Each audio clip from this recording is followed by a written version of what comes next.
that will be rotation for the Breakout Series are Underground Command Center, Harbor City, Mountain R&D Lab, Thermoplant, Quarry, Flag Fort, and Ministry of Defense.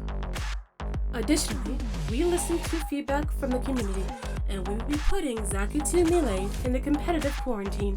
This means that throughout the Breakout Series, Zakutu Melee will not be allowed to be picked within competitive play. Next, let's talk about your path into the Newtype League.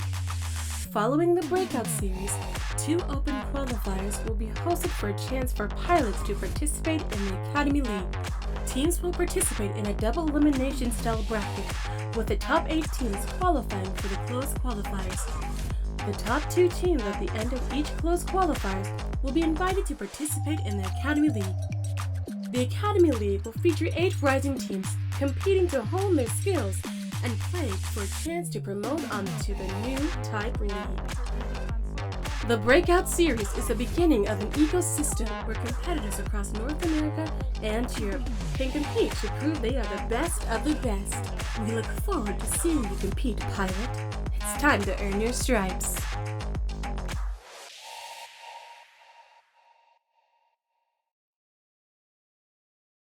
All right, welcome everybody to the Breakout Series Halloween Havoc day number 2 here with Gundam Evolution. I'm James Jamerson Lee, and bringing you all the action at home, I've got Evan Wonder Chef Hashimoto. Evan, how are you doing today? I'm doing great. The matches yesterday were so much better than I could have even expected. If anybody didn't get a chance to see them, especially that final one, go back and check on them because they were ridiculous. The VOD is still there, but I'm just super pumped to see which of our final 3 teams are going to make it today. Yeah, absolutely right. There was action-packed matches from the beginning to the end, and the end did not disappoint whatsoever. Let's go ahead and take a look at the brackets to see how we got here to Championship Sunday. We have 3 matches coming up for us at the upper finals, the lower finals, and the grand finals. We started the match off in the quarters, but as you can see there, I mean, we had a lot of 2-0s yesterday, but that 2-1 in the lower semifinals was one of the best matches we've seen so far.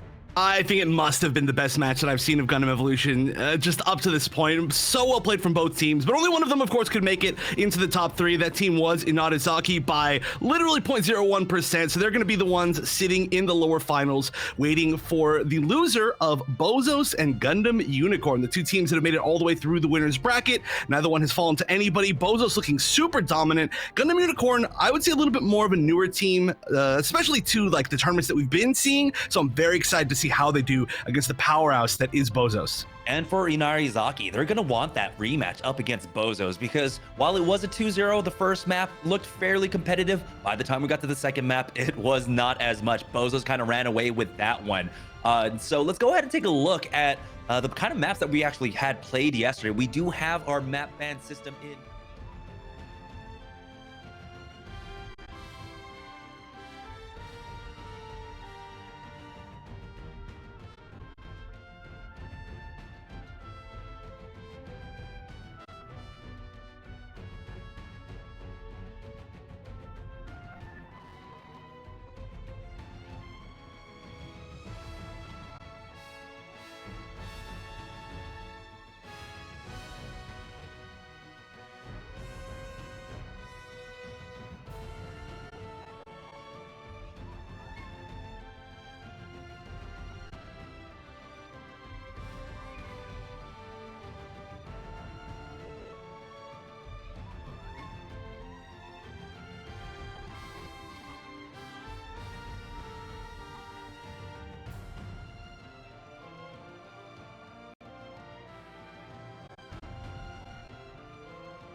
Have what 3 more events I believe taking place after this to lead up to the Newtype League, but we've also have some amazing replays from yesterday. There was so much action.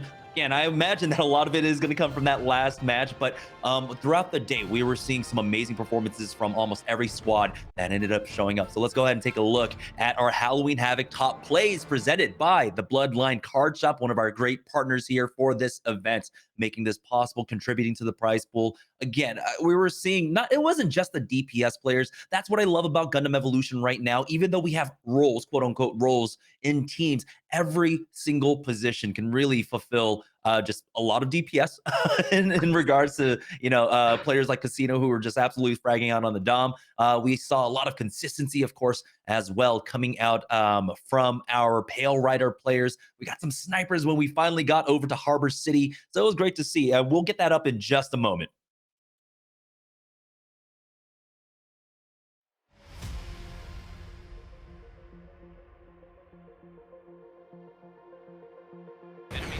But it looks like they will actually get caught. That's going to be one going down. One more, possibly. It is the Ashmar falling in. Oh no, Casino was caught off guard too. So now only 3 members up, but they're in the middle of the rest of the team here. It's going to be a full 6-man. Oh, you gotta be careful. You've got the energy cable, you got the repair cable along with the heal being used early on. Hades will get popped. They're not actually using the Methasol. They don't have it, or they might have actually popped it onto someone else as they charge forward. Now Ashmar punch being utilized as well, and the screaming Nimbus, everything being used from the defense here. They were trying to play for that drop down to respond to either a point A or point B push, but now here's a concerted effort coming out from Inarizaki, but they're not even going to be able to make it over to that waypoint. They already cleaned up. Transam, I believe, might have been used here. We do have the Unicorn ultimate going down, picking up 2, and now that's going to be the clean line. You can see they're trying to measure the defensive push, and now they end up losing out on their Sazabi, but the Hades has been used from the defensive side. They're at least bleeding out some of the ultimates, and with the time advantage that they had on point A, that's actually kind of good for them. Bleeding out 2 ultimates. Nimbus, they've got the Hades along with Transam to play off of here and put the initial pick onto Batty, and there's the screaming Nimbus coming on in. They want to play off of this to just create some space, allow their team to come on in, maybe even pick up a few, pick up 3 there for Casino on the Dom. I was talking about on point, 23 seconds left. They do have the mobility to seek somebody behind, but I don't know if they want to use that right away and split their team up. But this is the turret, got 2 kills. The turret got 2 kills from Memphis. Yeah, set up though expertly by that Ashmar punch, who was just waiting around the corner that entire time. You get once you capture the points. Turn A Gundam has his butterfly ready to go, but he doesn't need to quite use it. We'll go ahead just in case. He'll have time try and build that one up as he clears out 2. They find 2 more picks here, so they're not going to risk anything at all whatsoever. They've got the huge man advantage, and now he gets one last over. Right, there's 4 minutes left. That is a huge amount of time, and all they need to do is just get 2 more ticks. But that's one thing that I really like about Guntank, right? Gun on Exia makes Exia so hard to kill. Already it's a slippery target, but giving it that extra health that's like, I mean, it's already a high percentage of its health that it's giving extra. It becomes like this 2-man just killing squad. It's ridiculous, but that was a nice chunk directly on the leg. Back, he will have that faster charge to try and knock them back. It worked with that Ashmar punch, but instead just the presence alone. Transam has been used. They find 2. Listic has gone down. They need to get a man on the point now, and somehow Powerpuff Girls keep this alive.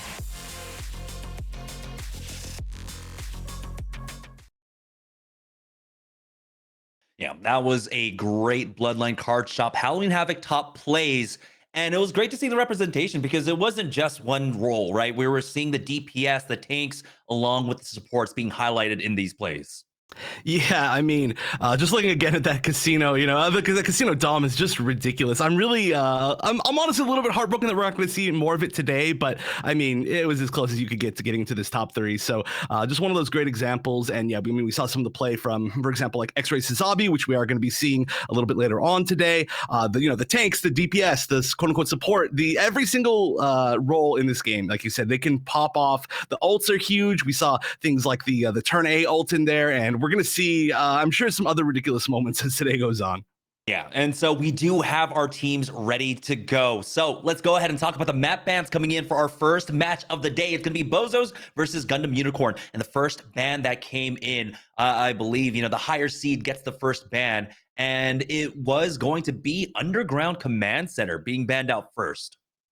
Yeah, we have actually seen a lot of underground command center bans. It's a little bit surprising to me. Again, I mentioned this yesterday, but I would love for any of the good players out there who've been playing this tournament to let me know why it's being banned quite so much. There are definitely some choke points that can be pretty painful. I totally understand that, but we've seen it banned, I feel like maybe more than almost any other map so far. I would have to go back and look at the statistics. We saw some of them. This one wasn't on there, but yeah, I guess we're not going to be starting off with that. I think we saw it played a single time at least, or did we see it twice yesterday? At least one or twice. So it's not like it's completely gone, but it has been banned quite a bit, I think. Yeah, our second ban coming in was Harbor City, and we only got to see that map once throughout the games yesterday. And our first pick for our first match in the winners finals, it is going to be Flag Fort. No surprise there. You mentioned it yourself, Evan. You know, a lot of teams kind of want to test out the waters there on Flag Fort, even though it looks like it's a desert map, right? But it has been a nice litmus test of how teams want to approach the game, and seeing how conservative teams play on point A, while we kind of theory crafted that maybe teams can open up with a gym sniper. It's not coming to fruition as well. It's just going to be bog standard when it comes to compositions there. We did see some Mahiru picks, but I believe that was just kind of like a one-off.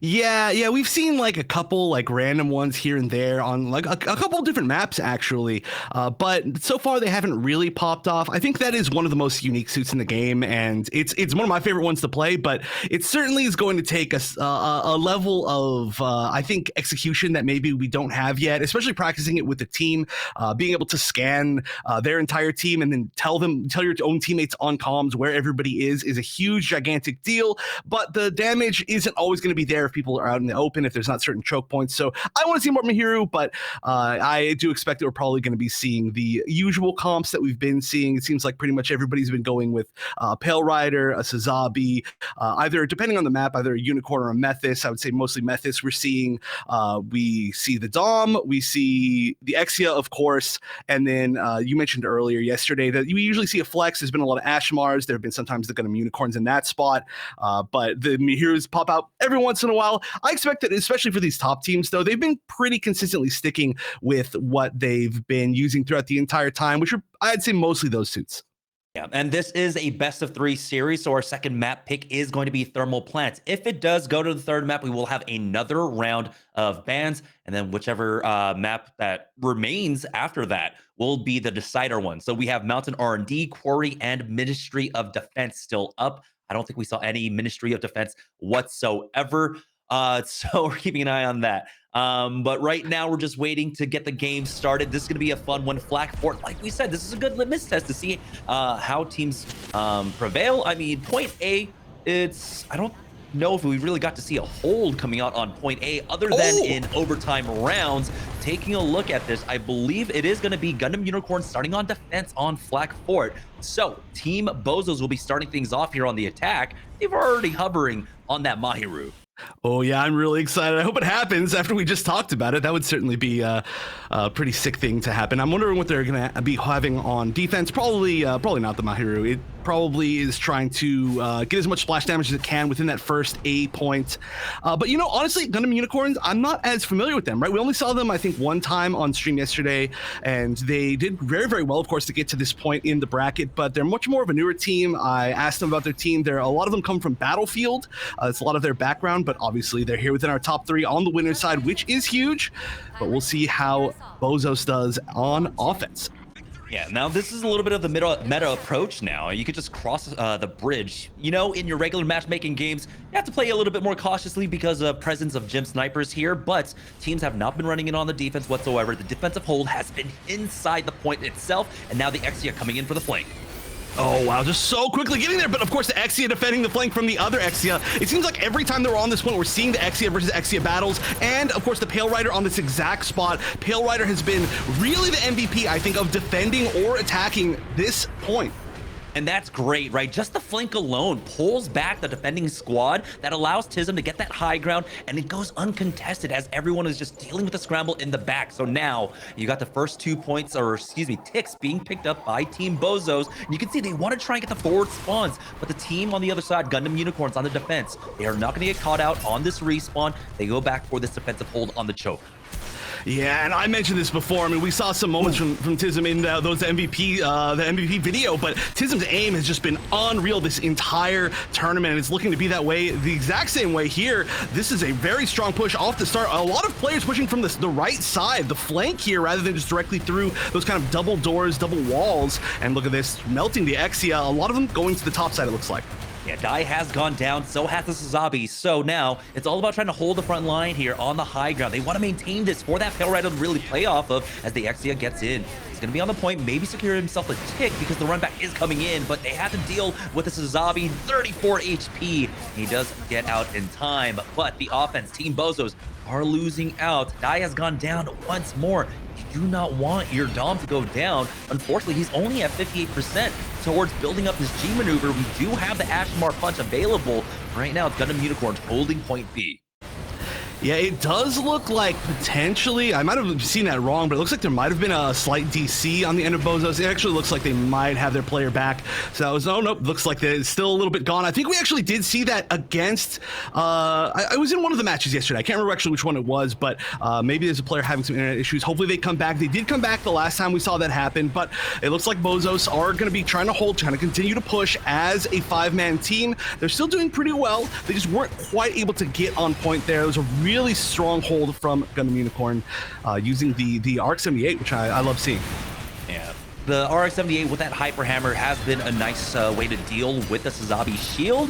Just from long range, toss that one down and then trying to focus him down. But in this 5v6, it isn't looking too great for them. But for Team BOZOS, they have built up their G maneuvers. They actually find a pick here. They do have their Metis back in. They'll be able to get Duke up in just a moment. And Exia is going to have his Trans Am available as they find more picks. Oh, this is huge. It looks like Tism is taking down at least 2 people with the Hades. I think that was the Hades. Maybe that was just normal normal Pale Rider aim. It just looked ridiculous. But they've got a couple picks here, so they have the opportunity to push in. It looks like they're still going to be going for kind of that top angle. Of course, if you can hold that top angle, it is so hard to push back in as defense. You have to really just make your head accessible to every single shot that the opponent can throw at you. But this push is looking a lot better than the last one. Huge trade. They do end up losing out on that Ashtamar, but they still have that Hades now, trying to focus down one. They don't clear out the Napalm in time, though, and the Gundam Ultimate ends up picking up 2. They're still trying to pick up some ticks, but it looks like throughout all of this, it's just a war of attrition. Only Duke alive on the point. He's already used his Trans Am earlier on. The defense will hold before the tick comes in. The Screaming Nimbus has been tossed down, but Duke will get cleaned up. So Team BOZOS pick up nothing on this push. They expended a lot of G maneuvers into this fight. They did. That RX-78 or the G maneuver was so good. I love it on this point. It's almost exactly the size of the point, this entire room. You can throw it in a bunch of angles where it's really hard to shoot it, which is exactly what we saw. Of course, for anybody who's not familiar, you can actually blow up the flame grenade, the incendiary grenade, before it explodes. But here we go. We're not going to see too much of a different strategy here. They're still, again, just going to be pushing through the top. They did do quite a good job of pushing until that RX-78 G maneuver worked out well. And again, it's the same exact positioning with Tism, with the Pale Rider, that's going to be putting in the most work if they can get this spot down, but it's not going to be easy.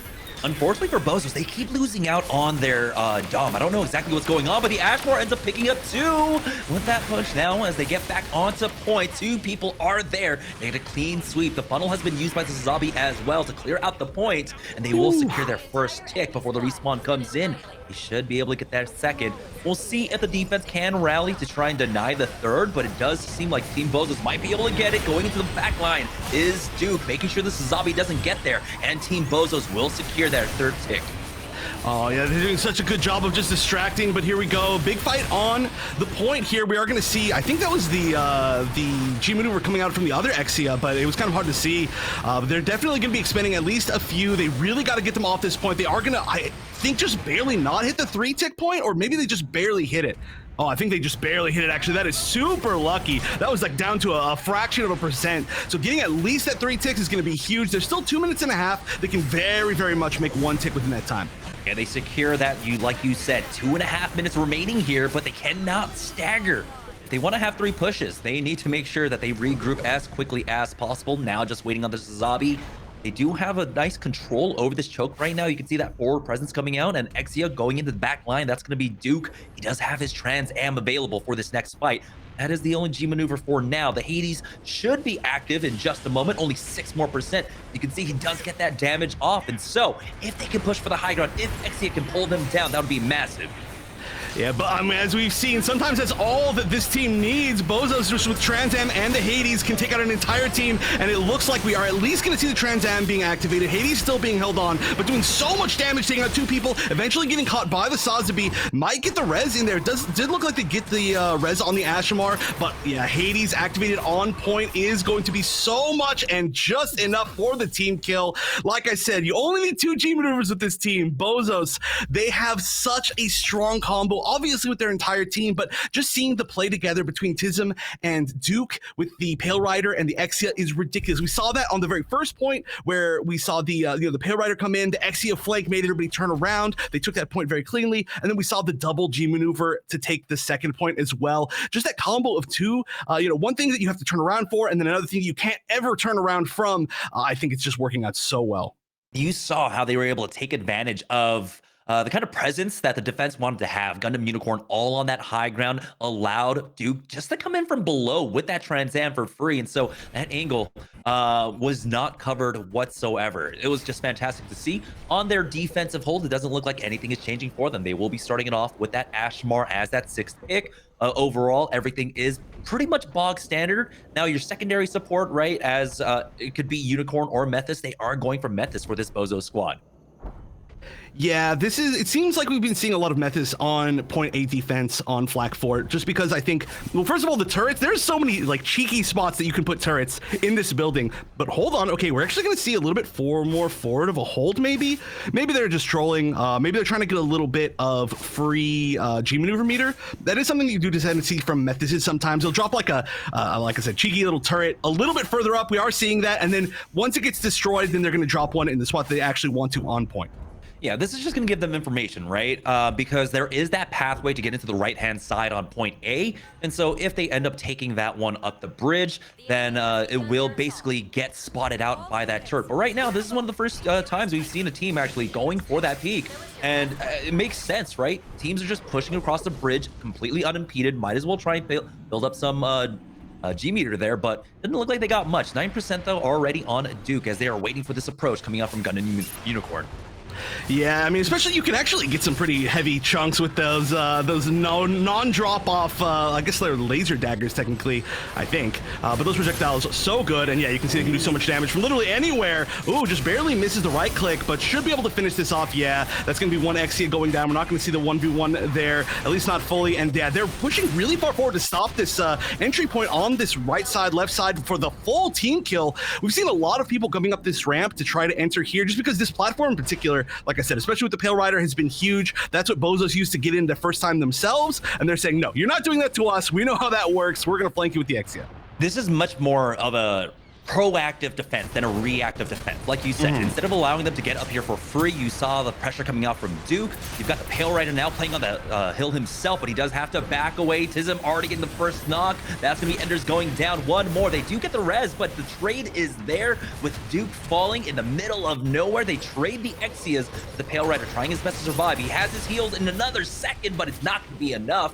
Now we do have the Method still alive with the turret up, finding some picks along with that Ashamar. So this could be a defensive retake in just a moment. Yeah, that again though we saw the Pale Rider get into a good position on the side of Gundam Unicorn. I believe that's Subject is a Pale Rider player, and it just does so much to go so far. If you can get the high ground positioning within that building, I'm not sure they're gonna make it back. Yeah, it looks like they're actually just gonna not even attempt it. There might have been a chance that they could have pushed back in and just barely at the end prevented it, but they decided that they don't want to get staggered there. They don't want to let them get a really strong push on B. But now there's gonna be a full 6 minutes for Gundam Unicorn to make this full push up. I mean, fairly similar times in taking point A. I believe it was just the first push. Tism goes down, and that is not a recoverable Pale Rider. This is on that slash, as that Exia will be able to back away. You can see now defense losing one more, the Ashamar gone, and he might be in a recoverable position. You get him up in time just off that health pack. But that does mean they end up losing out positioning here on that high ground. Exia Duke in the back line does not have his Trans Am quite yet. You can see why it's so hard to play flankers in a competitive setting. Yeah, just immediately got melted, and I mean, great time to get out of there. You know, great reactions to be like, whoa, okay, forget this. I'm not even going to attempt this. But you can already see just how well Gundam Unicorn is playing together as a team. They're going to be pushing on point already, although they still have not been able to lock down Duke. The Trans Am's up, but now he's down. This might be needed to just barely prevent the win at this point. They've got 4 G maneuvers available for this retake right now. The energy cable along with the funnels could be the massive retake for them, but 3 ticks are going to come in for Gundam Unicorn now. Stunned is that Pale Rider, sent down to the low ground, but this might actually work out for him. The Zazabi's battling, but it's going to be the Exia coming in to pick up 2. Pale Rider pushing forward off of that, but he will end up going down. D, though, trades away his life as the fight still takes place on the point. Duke still in Trans Am right now. It will end, and that is the defensive hold coming out from Team BOZOS. Wow, just barely. I actually really thought the Gundam Unicorn had that. That was a really, really nice hold, but they had to use so many resources on both sides. Actually, the fact that BOZOS still is holding on to that Hades from the Pale Rider, that is huge. That's going to be at least to be able to probably hold off one decently significant push if they have to, but I mean, that was most of the way there. Ashamar is getting a lot of damage, though, so he will have his punch available. 2 G maneuvers now, pushing into this choke. Could be the big difference maker, but the Pale Rider needs to stay alive. Good pick off onto Profi. Exia gets to the back line, finds 1, but James will fall. The Pale Rider somehow still survives with 41 HP, heals himself up, and now they'll be able to finish this one off. That's going to be a nice delay on that. Remember, I believe Team BOZOS had about 1:37, 1:40 on their timer. So they're just trying to bleed this one out for as long as they can. Yeah, this is going to be really hard to prevent at least 1 tick, right? They have to try to hold here as long as they can, which is actually working quite well. They're getting a lot of picks, especially picking off that Pale Rider. That's going to really, really delay them. It's not going to really have that much extra speed to run back. Oh, that was nice. Yeah, just getting the triple dinks there, and that's going to allow them to push up. That's a huge delay. Every single pick like this, especially if you're able to finish off the down, means you're delaying the team another 20 seconds on that push. So we'll be down to 20 seconds, or excuse me, 3 minutes for that next push. It does still mean, though, that on the Gundam Unicorn side, they'll have maybe 3 abilities to go on in, but that's going to be the Screaming Nimbus picking up 2 on that advance. Now the Pale Rider trying his best to survive. He's not going to get that health pack down in time. Ashmar does trade for 1, but is it going to be enough? Both support trying their best, but it looks like Gundam Unicorn will finish off this round with plenty of time in the tank.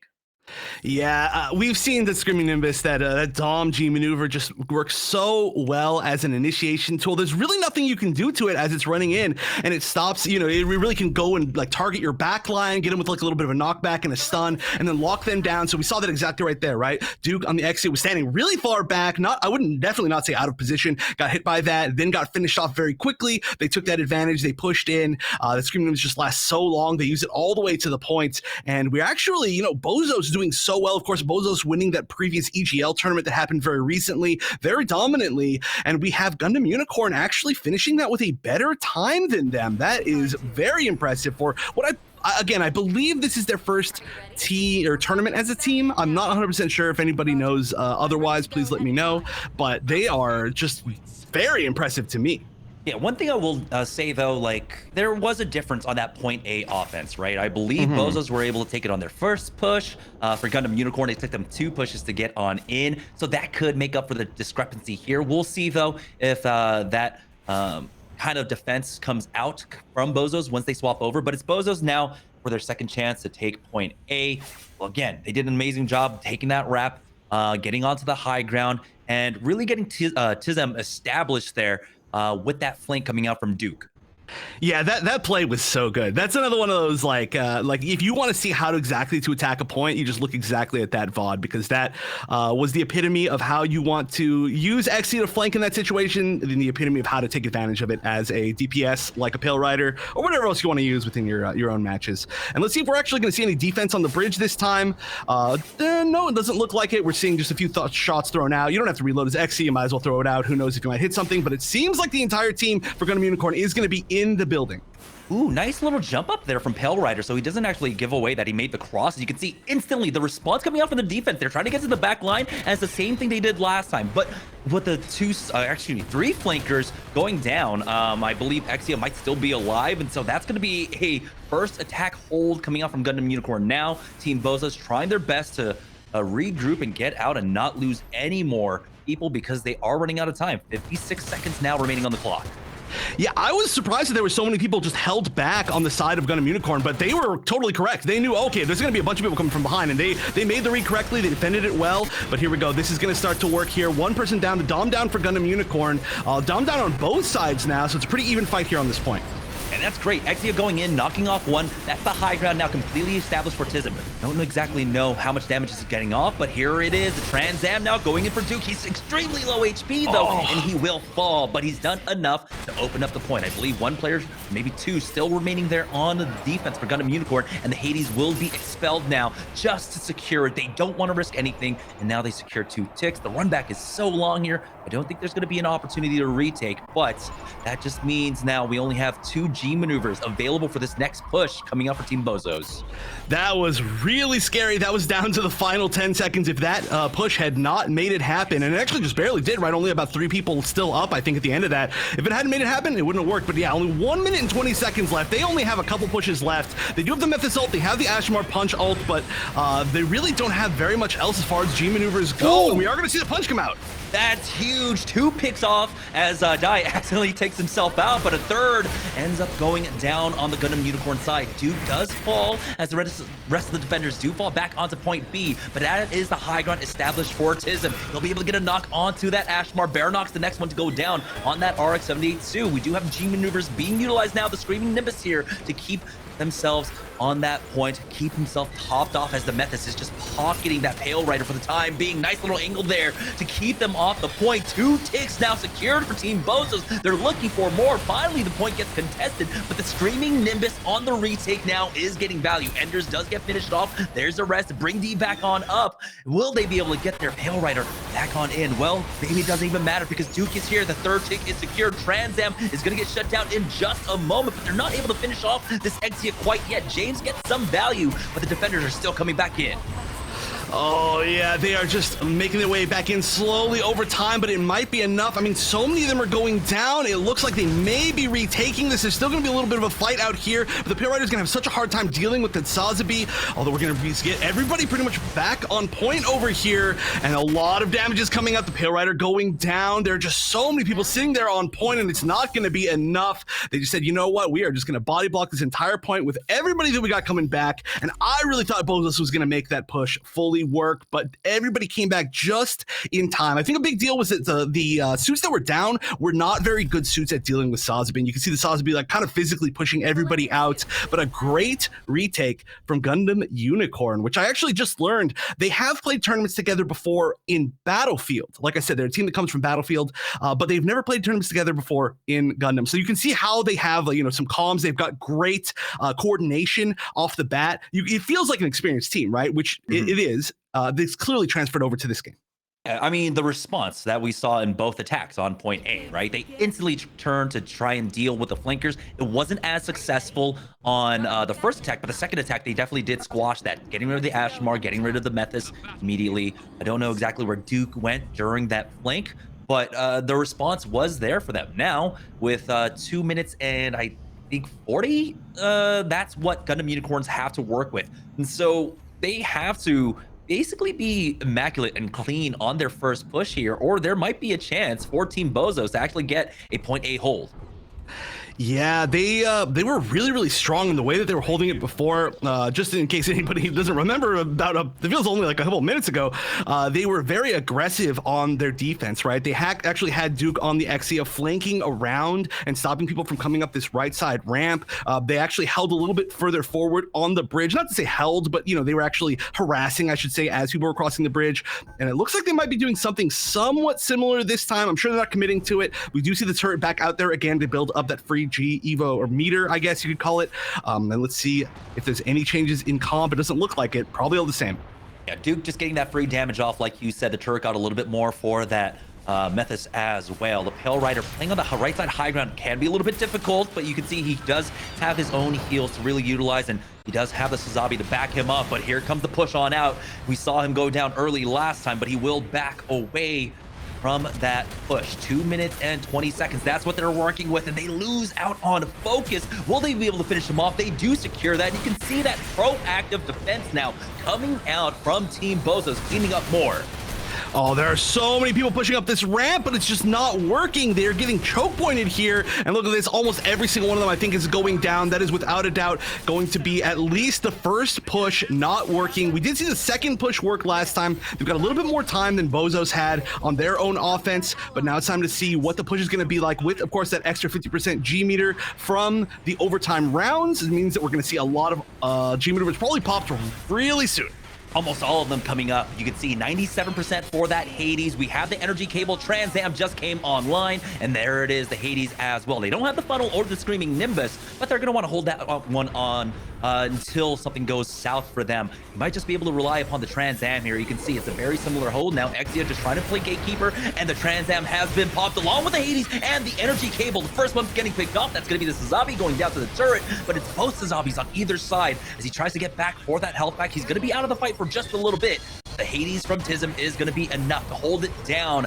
On the other side, though, I don't know how many G maneuvers they expel. There is the RX-78-2 ultimate going down, but it looks like it's going to be another hold coming out from Team BOZOS, running down the clock with only 53 seconds left for Gundam Unicorn. Oh, and we see the G maneuver still up for the Sazabi, for the Dom, and that Screaming Nimbus is just going to be so good at literally pushing people off of the point, stopping them from just standing on there and extending the overtime. So this final push is going to be really, really difficult for Gundam Unicorn. I'm not sure which G maneuvers they still have up. Maybe if they can have their own Screaming Nimbus. I don't believe I saw it in the previous push, but this is going to be tough. They have to make it happen right here, or this will be a first game win for BOZOS, and here's the push. Screaming Nimbus and Funnel has been used, but they found value, picking off 2 already. Sazabi has gone down. They have not been able to res him, but Profi falls on the other side. You can see why the high ground is so good for this Pale Rider. 10 seconds remaining, and that might just be it. Team BOZOS on the verge of taking map number 1, unless hero plays come out, but it looks like they are ready for this final 200 push. It's going to be Team BOZOS taking the first win in this best of 3. Wow, yeah, holding it on point A. I'm really surprised. I mean, just especially with the offense that we saw before, I kind of expected that it was going to be a fight to see who was going to get the most ticks on point B, but that defense is just so solid. You see Sism as the MVP, very much rightfully so, just holding the perfect position in that point A building. We saw a lot of the repositioning actually within that last game, which I thought was really good. You know, we saw, usually we see the Pale Riders up on that kind of right side ramp area, which did work out really well, but as soon as he couldn't be there, he was backing up a little bit further into the building, making sure that nobody was going to be flanking them, making sure that nobody was just going to pop out and just get, like, for example, we saw like the RX-78 on the other side, so if one Mace had managed to connect, that could have been GG, that could have been, you know, a pick, a long run back, but the safe play I think was really great, and I still think that the play was great on both sides for this. Again, it felt like it was a tale of 2 different play styles, right?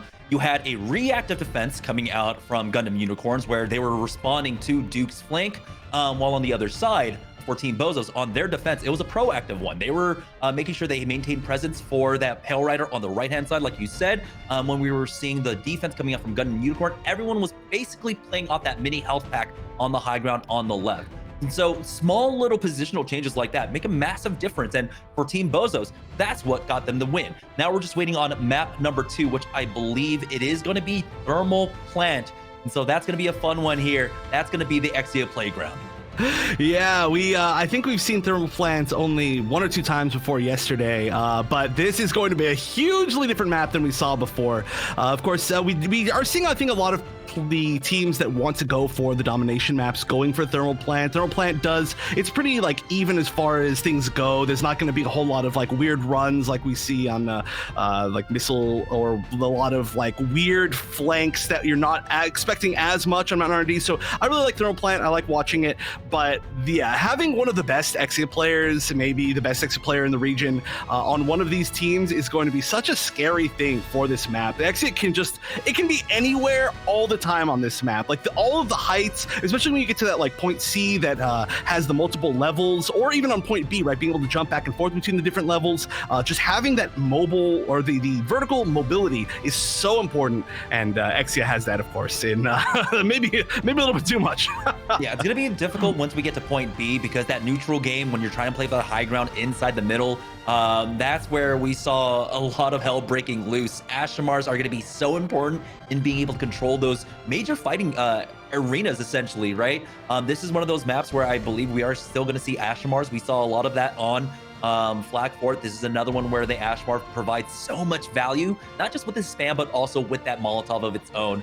We got to see that, I believe, as well on Mountain R&D, but here, for thermal plants, I think with how many chokes there are, getting into the points is going to prove even more valuable.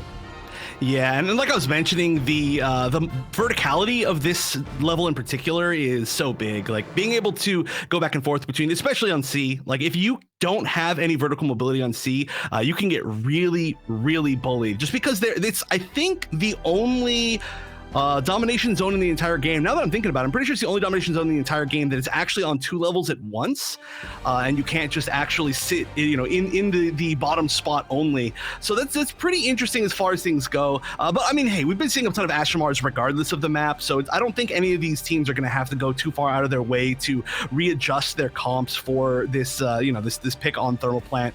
We might see some different things, right? I mentioned before, I think personally the Barbados is quite strong on this map, but you really need like a Barbados specialist, which Inarizaki does have, but we're not going to see them till later.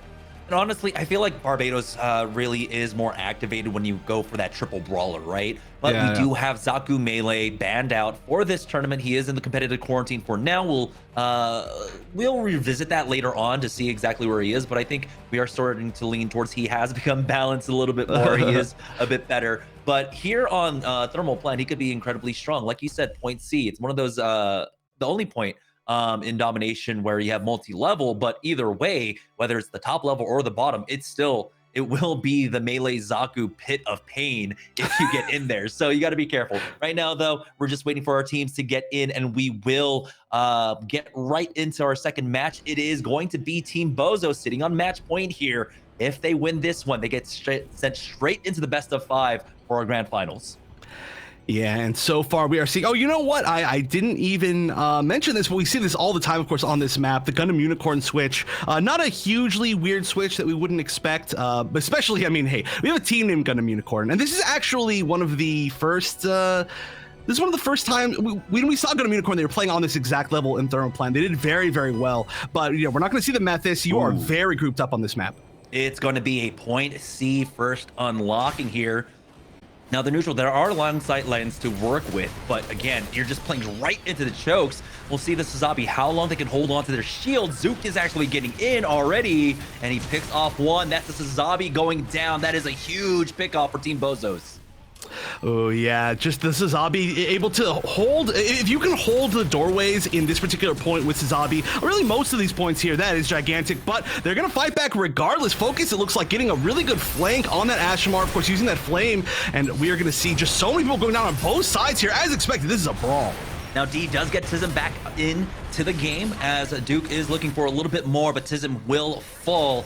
Does not have his dash quite yet. He does have a mini health pack to work with, and as the point unlocks, it's going to be Gundam Unicorn, despite losing out on their tank first, actually capturing it. Yeah, I guess it was maybe just early enough that it was able to come back. I believe it's going to be Profi. And that was, I mean, again, just such a brawl. We've got pretty much the comps that we expected here, you know, no real big changes. We have been pretty consistently seeing that RX-78 on the side of Unicorn, and that is actually really good on this map. There are a lot of angles where you can hit the mace, especially on Sazabis, that are just standing in doorways, and there's not a great way for them to avoid it. Now it's just a setup. It doesn't look like they're going to want to fight for this last few seconds on point B. It's all about maintaining this high ground. We got to see it on Mountain R&D, and getting positioning early on is so important. They're looking for a little bit more. They might get the Ashmar. They're not going to overchase for this one again. Just maintain this high ground presence. Duke ends up losing out on that Exia battle, but you can see now the turnaround for the rest of Team BOZOS to try and take him out. Dai has fallen, and somehow that Exia gets out alive. I don't know how, and now things are turning around for Team BOZOS, but they do pick up a few more. Okay, Exia finally went down. Yeah, that's just the Exia magic, right? Just so sneaky, so hard to hit, sneaks out of situations that you feel like are guaranteed for the kill. But now just barely becoming active, and of course the run back to any of these spots on this level are not very long, so pretty much everybody was going to be back in the fight, and we're actually going to see a ton of the players on Gundam Unicorn go down in that re-attempt to engage. It looks like BOZOS just getting that high ground first, holding it, running over to this point before it was active by quite a bit. It was a very smart choice. You got 3 G maneuvers available right now. They are popping, actually. The Gundam Unicorn ulti, never mind. Yeah, just got finished off. Doesn't get any value off of it. But again, with these chokes, the way to get in onto the point, you can easily spam that one down. The Ashmar punch not getting as much value as Tism does go down, but it's going to be a nice clean wipe, it looks like, coming out from the BOZOS side to hold on to point B. So they should get full value off of this one, not overcommitting into that fight as well. They've got a punch of their own to deal with, and the Hades along with that Screaming Nimbus. Yeah, interestingly enough, I mean, you can see how close these teams are, right? Both teams pretty much completely holding one zone, pretty much as close as you can get. You know, neither of the other teams getting anything here, but here we go. We're going to see the Trans Am come out, hitting so many people in that doorway. Of course, just immediately, even just being available for just a few seconds, went down to less than half HP, but it's not going to matter. Just doing so much damage, and that's what we expect to see from Duke. The Hades come back now for Gundam Unicorn to fight on to point A. Pick up a little bit more. Tism has gone down. Evo picks up one onto that Dom, but the point is about to unlock. The respawns are coming back on in for Team BOZOS. It's Gundam Unicorn getting onto the point first. 55 seconds here on this point as they're trying to find their entryway. They're going to start it off. The Screaming Nimbus from behind, actually. And they are charging forward with that additional movement speed. But here comes the Gundam Ultimate. You can see the focus down. No value off of that one here as they're pushing the right-hand side, controlling the health pack, and they take over point A. Oh, yeah, that was a great repush. That Gundam ult, it can be so strong, but if you throw it into a spot where people can actually hit it, especially against good coordinated teams, they are immediately going to be melting that. And it's kind of hard to control sometimes. It does tend to bounce. I like this hold that we're seeing at the very front door. It's actually something you commonly see, not just in competitive, but also in ranked. It's kind of hard to push that door if people are standing there. And we're just going to see everybody move over pretty quickly. Wow, I said, no, forget it. Duke got out of there with the quickness. You can see both teams really trying to get onto that high ground established early on. It's the push, and Duke is just getting free damage. Might get a knock in just a moment. There's one more. No, he's able to fall back, though, pick up the health pack, and now still fighting back against this zombie. The Dom goes in at 1 HP, but Duke does not get that knock, unfortunately. He does pull them away from the point, though, maybe getting the high ground now for Tism, who does have to back away to pick up a health pack. He's going to have the Hades for this next push. Yeah, I'm surprised that Duke decided to stay in there. That was a really long fight for Anexia. But look at this. We see Gundam Unicorn just holding the entire top ground. Okay, here we go. Hades being activated, but not a lot of people in the line of sight for Tism right here. And Tism immediately going down. The Hades not getting any mileage at all. That is huge. It looks like a ton of the players on BOZOS go down. I think Duke is still up, getting a few picks of his own, but as a solo Exia, probably not going to be able to retake the point by any means. Yeah, so 60% and ticking. They'll be able to secure 95 if they get it the entire way. I don't know exactly where the next point is going to go. It looks like it's going to be overtime here on point B. So this is make it or break it time. Trans Am coming in early for Duke. He's into the back line, finds one. Baronox with the help of his squad. Another falling. That's going to be Enders going down. And Profi will fall as well. Nice push coming out from BOZOS, allows them to cap the point, and now in that Exia versus Exia battle, that's going to be the Trans Am being the upper hand for Duke to win that one out.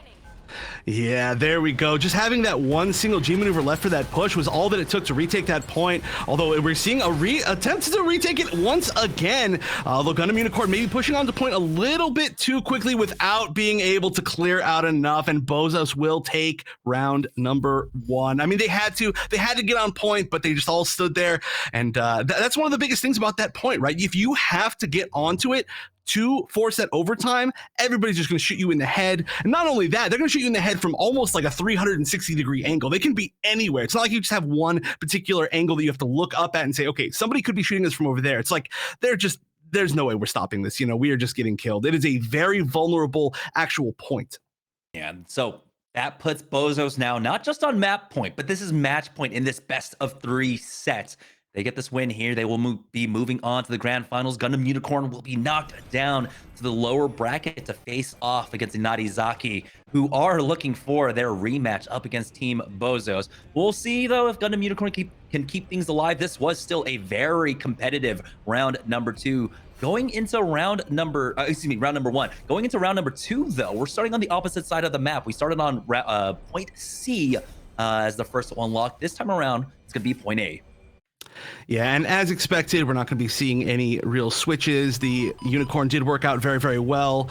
It was really close. You know, we saw an entire zone won by Gundam Unicorn. They just weren't quite able to pick up the win in the overtime. So it's just all about the clutch, right? It's all about the clutch and who has the most resources at the end. But here we go, fighting immediately for A. There's going to be a brawl. Nice Ashamar Molly into the back line. They only lose out on their Sazabi on the BOZOS side, but they trade expertly. D has gone down, but now you can see the push coming out from Tism. Wants to finish off that Dom. Will not be able to secure that as they are a little bit more busy getting their teammates up, but there it is. That first point, it is now going to go to Team BOZOS. Yeah, just so expertly fought. And so much is the positioning of Tism, right? That's one thing that you can be as great as you want at aiming, but if you're out of position, especially as a Pale Rider with no extra mobility, you are going down and almost out of position right there, right? That was a really far forward spot to hold, but just knew the perfect time to get out. Still, though, 2 people down on BOZOS already. Unfortunately, BOZOS have been plagued by disconnects over and over again. So this is a 6v5 retake coming out for the Gundam Unicorn squad. And so this point is going to go just a little bit in the favor of Gundam Unicorn. Hopefully they can buy a little bit more time to try and get their second support player back on up. Yeah, that's really unfortunate. It seems to be the same person every time. Somebody's definitely got to call their ISP. But honestly, as far as disconnects go, Domination is also the worst time. Okay, it does look like the player has come back. But, you know, it's not like we just have to delay our push for the next 20 seconds. It's like, oh, if we have a DC, there's a good chance that the other team is going to entirely take a full amount of points from a singular point. So that is really tough. I really hope there's no more disconnects from them as time goes on. But hey, you know what? They won the last map, even with the disconnects. So that just shows how strong BOZOS are. Yeah, but this was point B that it transitions on over to, and we saw the kind of focus that teams put on into maintaining that high ground early on. This time around, it's going to be the Gundam Unicorn squad getting the clean wipe. They'll get the point first as well, as they're not able to find much of an opening here. Duke going down in the back line. Tism will get cleaned up as well. So it's going to be a complete reset now coming up from Team BOZOS. The other thing we have to mention, though, is that with that DC, you end up losing out on that G maneuver buildup. So you can see he's only at 26%, unfortunately, here in this fight. Yeah, and we actually haven't seen the Unicorn ult or G maneuver work really well. Oh my gosh, almost immediately melted. I mean, that was a great mobility to escape right there, but you can just see, yeah, it is so hard to flank Team Gundam Unicorn. Now, Team BOZOS ends up picking up 3, so they might actually be able to get a decent amount of progress here, but it looks like the G maneuvers are being expended on the other side. Transam is gone down, but they're not going to be able to find much else off of it, and so that's going to be all of point B, going on over to Gundam Unicorn, putting Team BOZOS in a very rough spot, playing now for point A. Yeah, they do have... Oh, actually, it looks like we just saw one of the... oh, wait. Was Transam used? It looked like Transam was... Oh, Transam just ended. I'm a fool. Yeah, I was going to say they have 3 or 4 G maneuvers up for this fight, but this is... They're just not able to get onto point really quick enough. That's been a little bit of an issue as far as just they lost the momentum and they've been playing on the back foot. And in Domination, you can just see how easy it is to just run from one zone to the other if you're already winning one of them. See, Unicorn, since his disconnect, has been having a very rough time of trying to build it up. He's only at 64% now, screaming Nimbus into the back line coming out from Gundam Unicorn, and they don't really have any way to deal with it. Hades, as he's pushed forward by that screaming Nimbus, is going to actually put him into position just to get into the back line, dish out damage. That's 3 people going down on the side of Gundam Unicorn as that Gundam Ultimate does go down. But it looks like the team fight is starting to go the way of Team BOZOS, and they will be able to stop any progress being made from Gundam Unicorns at 93%. Wow, I love seeing that too, because that wasn't a Hades that you sit there and you just shoot a bunch of people that happen to be in line of sight. That was using the mobility of Hades as well, and then on top of that, just starting to stagger people as they come out of their spawn to try to potentially come back to A. It looks like Team Gundam Unicorn will be just moving over to C. There's a little bit of a longer run for BOZOS, so they've got to start really, really soon, as very, very potentially this could end on point C. We saw them when it started off on point C, getting that initial pick onto Profi. We'll see if Duke can get into the front line, try and isolate him out, get that stun onto him, but the Ashmar punch has been used by Focus. He picks up 2, but the counter engage comes out from Team BOZOS. It trades back and forth, but the Trans Am is here for Duke now as he's looking to clean up the rest of this team fight. He's got that Pale Rider underneath him, and Subject will fall. He keeps this fight alive, but until that Dom from below will clean him up, and now it's going to be the contest on point C as the respawns are coming in. Yeah, wow. I cannot believe actually that he did so much damage with that Trans Am at about 150 HP. Like, it was literally just one shot away, and it did end up being one shot from the Dom, but here we go. Re-engaging one more time. It does seem like BOZOS are pretty grouped up here. They need to find a way to retake this. Oh, and look at a lot of low HP. Suits on the bottom, but the melee did not hit the Sazabi shield. The Sazabi shield was able to stay up, and then Duke going down, and the round going to Gundam Unicorn. Oh, you can see how just that one disconnect plays such a massive role. That Gundam Unicorn going down, that's, you know, with how Deathball you kind of play this map here on Thermal Plant, you are really relying upon that extra armor, the AoE heals that comes out from him. And you saw him struggling, unfortunately, Spoo, to get that Unicorn ultimate up, try and control the chokes. It would have been so great if they could have had it for that point A, because they were doing a great job on that initial hold. But now we're going to a map point for either side. Gundam Unicorn need this round win to keep the series alive. Yeah, and just as a reminder for everybody who's watching right now, the production is doing such an amazing job. They're working really hard to get this to everybody. We still don't quite have the spectator client yet, so we are watching just POVs. The players are giving us themselves, so I really want to thank everybody who's giving us their POVs. Unfortunately, Team Gundam Unicorn wasn't able to give us any, which is because of technical issues. So we, of course, are watching Duke quite a bit. A few of the players on BOZOS, but I mean, hey, these are great players to watch. And yeah, like you said, this could potentially be it here. This round, no DC, they get to start fresh again. We're starting on point A. Point C has been very chaotic. Point A has really come down to single fights, I feel. And Tism's hold on point A was fantastic. He was making sure that no one could get in from that left-hand side, holding with that. You can see the focus coming out from them, and they actually push up, take out D, but they do trade back. Profi is the first one to fall on the Gundam Unicorn side, as one more will go down. That's Enders. They are trading. It's still going to be the res now coming in for Duke to get his teammate back up, and point A will be going the way of Team BOZOS. Oh, yeah, look at that. Nobody, I think, even landed a shot onto Duke on the Exia. So sneaky, so good at getting around. And I mean, I said the mobility is so important on this map. Also on that kind of left side, I don't know, hallway over there where you have the spots that you can't physically jump up onto. It is so important. You can just see how that mobility works, just sneaking around everybody's line of sights. Oh, they're waiting for that engage, and there it is, the dash on in to take out Focus.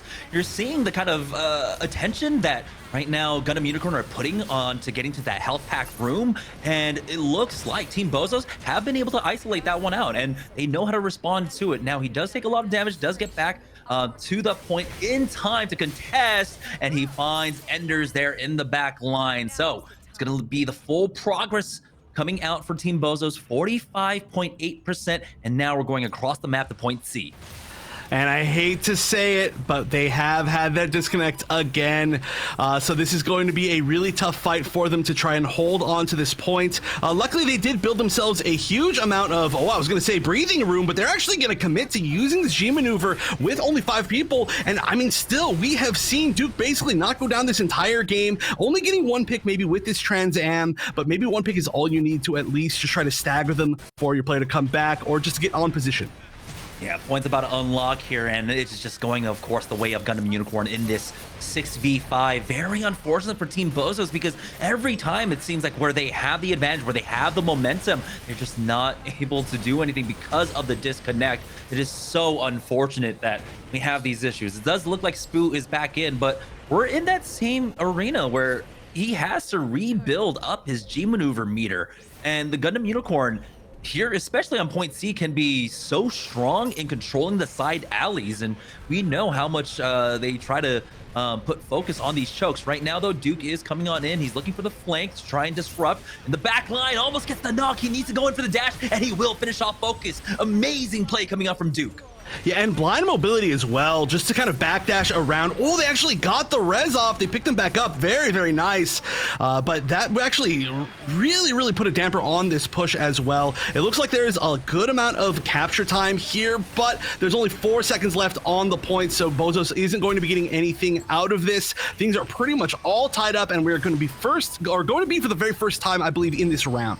That is a Hades being committed by Gundam Unicorn, and really, what did that net them? I guess maybe positioning here on the high ground, but that's something they would definitely love to have to hold here. There's going to be Hades on the other side for Team BOZOS, Screaming Nimbus as well. So if they can get him up top and just knock them all off that railing, that would be massive for him. Really, all he needs is one rocket from D, but he's got to be careful in how this plays out. They do spot him out early on. 98% the point has unlocked. And we have Tism on point, fighting up against the Ashmar right now, forcing him to transform and get back. But D goes down without being able to pop that Screaming Nimbus. The high ground has been established, though, for this Hades now, as Tism goes in on the field. The Hades will be enough to clean up Gundam Unicorn, and point B will be going the way of Team BOZOS. Ooh, that was a team fight. We've seen that so many times from BOZOS over the entire tournament. If they have, especially if they have the Hades, if they have the high ground, they can just coordinate so well for these specific singular team fights.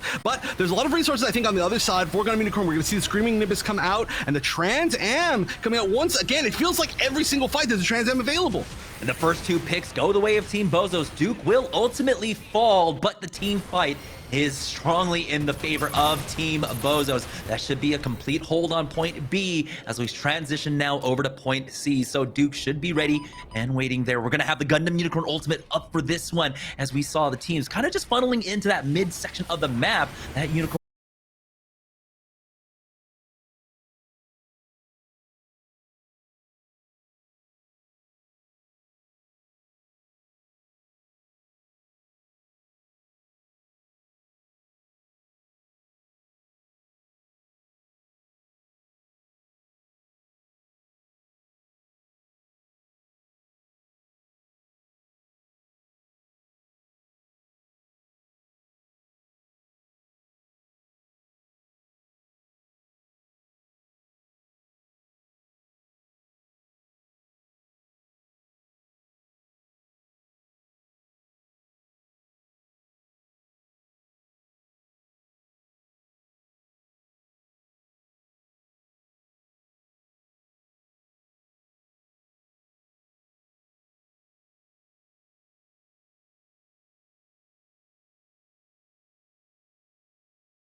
Corn, a team that has experience, I've learned, experience before together as a competitive team in Battlefield, but we haven't seen them in Gundam Evolution very much. Clearly, based on just the games that we've seen from them so far, they are extremely high-level players, but we've never seen them go up against Inarizaki. And Inarizaki, a strange team in the fact that they have been switching around their roster, trying to figure out their roles for the players that they do have, and extremely strong team, right? I mean, second place at the first GNL tournament, the Pilot Showdown that we had about a month ago.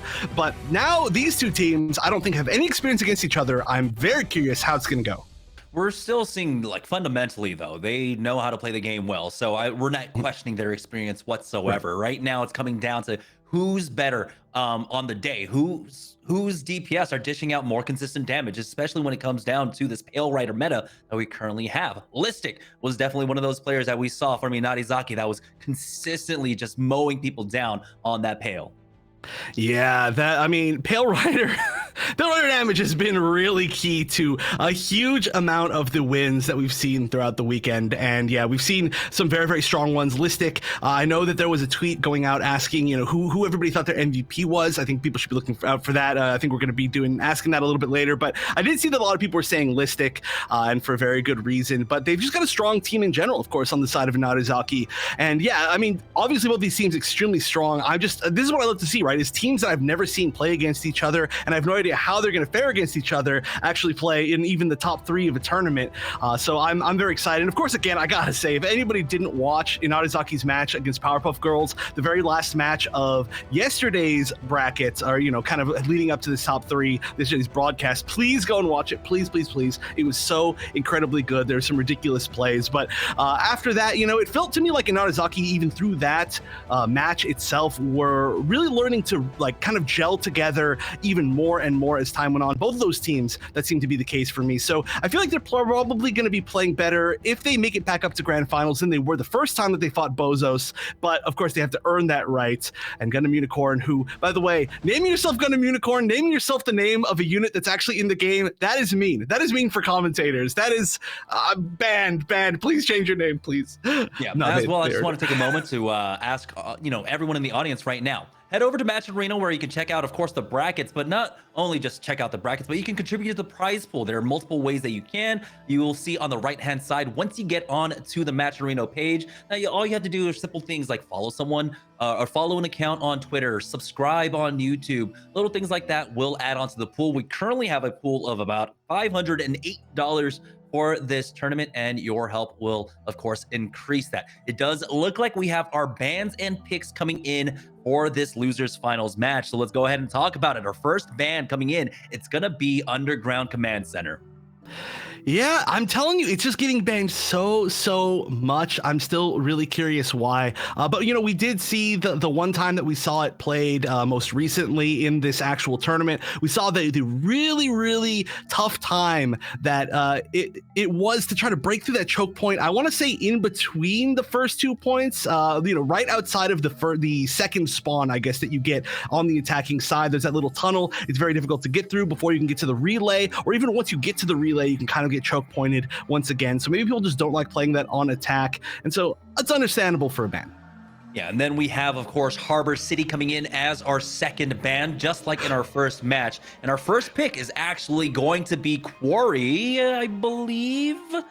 Although, wait, no, never mind. It's going to be Flak Fort, actually, for our first pick. And our second map will be Quarry.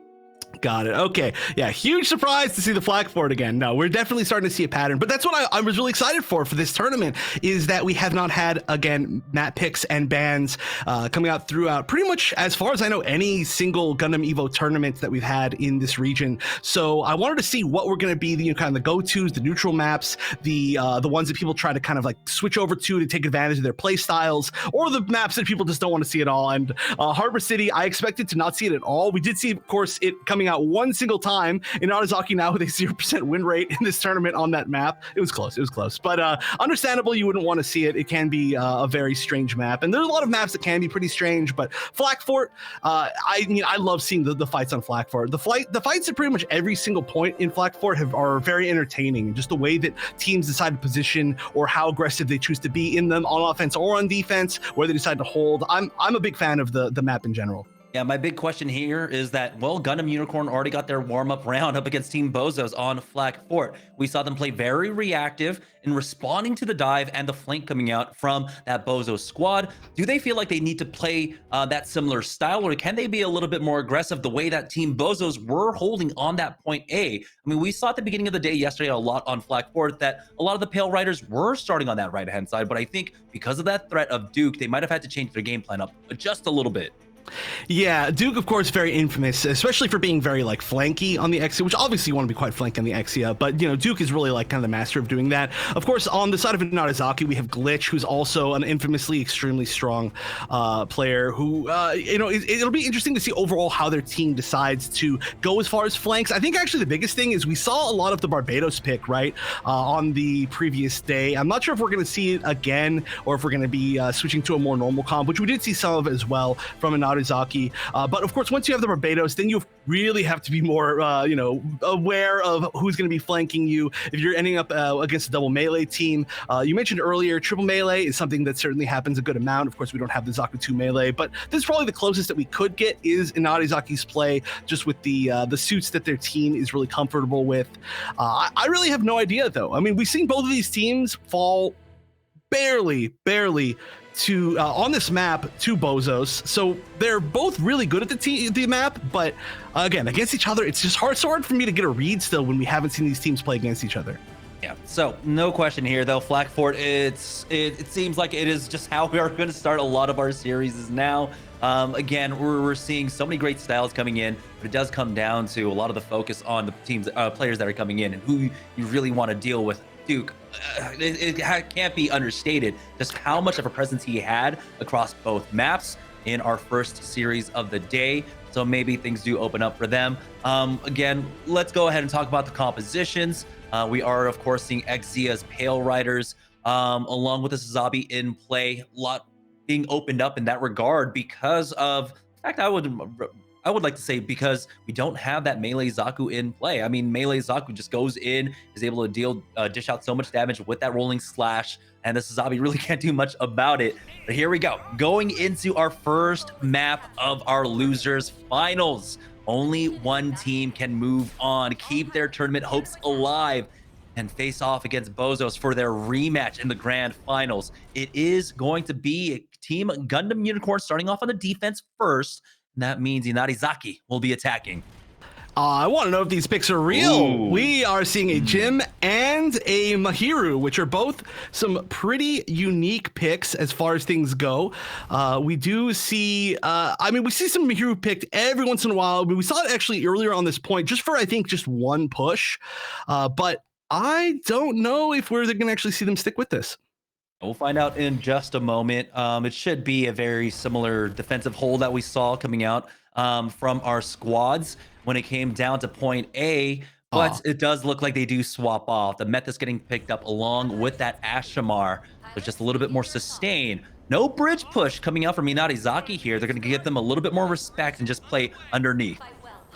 They know that I want to see the Jim. They know that I want to see the Mahiru, both of those. So they're just trolling. But no, I'm glad that we're going to see this kind of their optimal comps. We're not going to see the Barbados coming out in this map, and we are going to see, of course, the hold inside the building. Nobody's pushing forward, but wow, what a pick! Yeah, you can see why. Making that cross against main there. And this is the similar kind of proactive defense that we saw coming out from the BOZOS squad. So as soon as you get the first picks, push out, find a little bit more. So Hayes going to go down, and that's going to be a complete reset on the side of Inarizaki. Yeah, I don't think so far on any of these offensive pushes that we've seen on point A here on Flag Fort have we seen such a, I don't even know how to say it, like we've never seen so many picks before they even attempt to push in. They're holding that crossing so well. Look at that, there are so many people on that bridge. That is just a laser beam directly shooting outside of that door. That is ridiculous. Yeah, you saw the Dom damage as well, along with an A. Just so much AoE, and the Pale Rider almost going down. He does have the Methus heal. That means he's actually been forced off height. He's going to try and play a little bit low. They need some sort of presence in the back line. BOZOS, they were able to succeed because they were able to pull them back. Glitch is the first one to fall here. And now Inarizaki are sent packing once again to regroup. Yeah, this hold is so strong. I mean, we saw how well Gundam Unicorn in that last set can hold this particular building, and Inarizaki just have not found their big moment. We haven't seen the big attempts to flank that worked so well from BOZOS. They're just really honestly pushing in here, and it looks like this should be a safe place to get a res, but in the meantime, so many other of their teammates are going down. Ooh, they might be able to find at least a pick onto one, but again, these trades are not working out in their favor. Hayes on that re-knock, and they only have that Pale Rider up here in presence, and so already the first two pushes getting swatted down. No progress made, essentially, on that first point. No ticks picked up by Inarizaki. Great hold coming out from Gundam Unicorn. Yeah, I mean, you mentioned this before, but Gundam Unicorn, they were just in, I mean, such a really intense set, so they are very much warmed up as far as just being completely in the zone, and Inarizaki might take them a little bit, but they don't have that opportunity. You know, I don't know how they warmed up before this, but right now, they're just not finding a good way to break into this building. Again, you know, not really a close-up challenge on that platform that we've seen the Pale Riders go on to. It looks like we are going to see some picks finally. It looks like both sides utilizing their energy cable along with the Hades, but the defense is holding a little bit stronger there, especially with the Trans Am coming in, and at Ashmar finding one more. So the push from Inarizaki swatted down, but they do end up picking up one tick. We'll see if they can get a little bit more. Nox has fallen though, and Glitch will be the next to fall, and that is the remaining members of Inarizaki on point going down. So now another regroup, and Inarizaki are left with 2 minutes here on point A. Yeah, not much time at all, and only one tick. That's so tough. I mean, they got the, I think, approach from a different direction. This really far back hold has been working really well. We see the Dom pushing in, just getting a few little pot shots off on the Sazabi, but I just don't know how they can actually clear this out without even attempting a flank.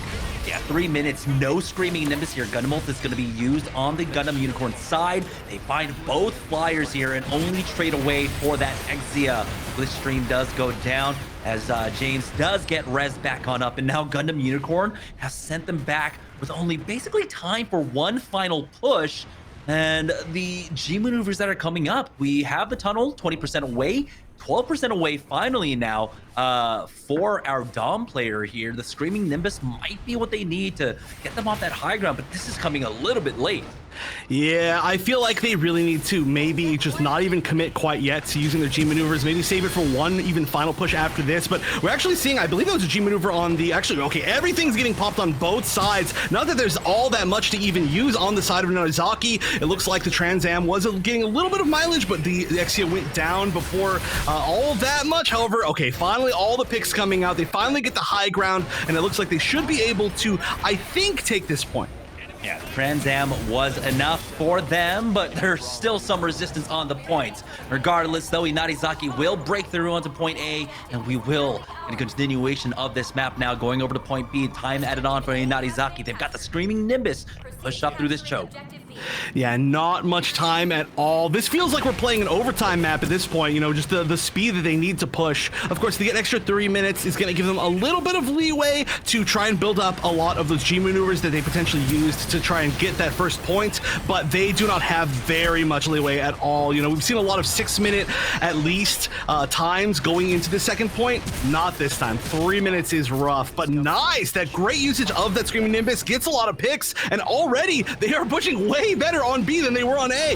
They've got the Sazabi tunnels as well. Unfortunately for them, they ended up losing out on their Pale Rider, but he'll be coming back with that Hades ultimate, and they have a high ground established as well. The tunnels come out for Sazabi. We've got the energy cable being popped as well. I don't know exactly who it's on. It looks like it's the Exia getting into the back line, and the Hades should be activated shortly here for that retake. 3 ticks coming in now for Inarizaki. They had trouble on point A, but it looks like point B is a little bit easier for them. But the trades are coming in finally for Gundam Unicorn as Pale Rider listing goes down.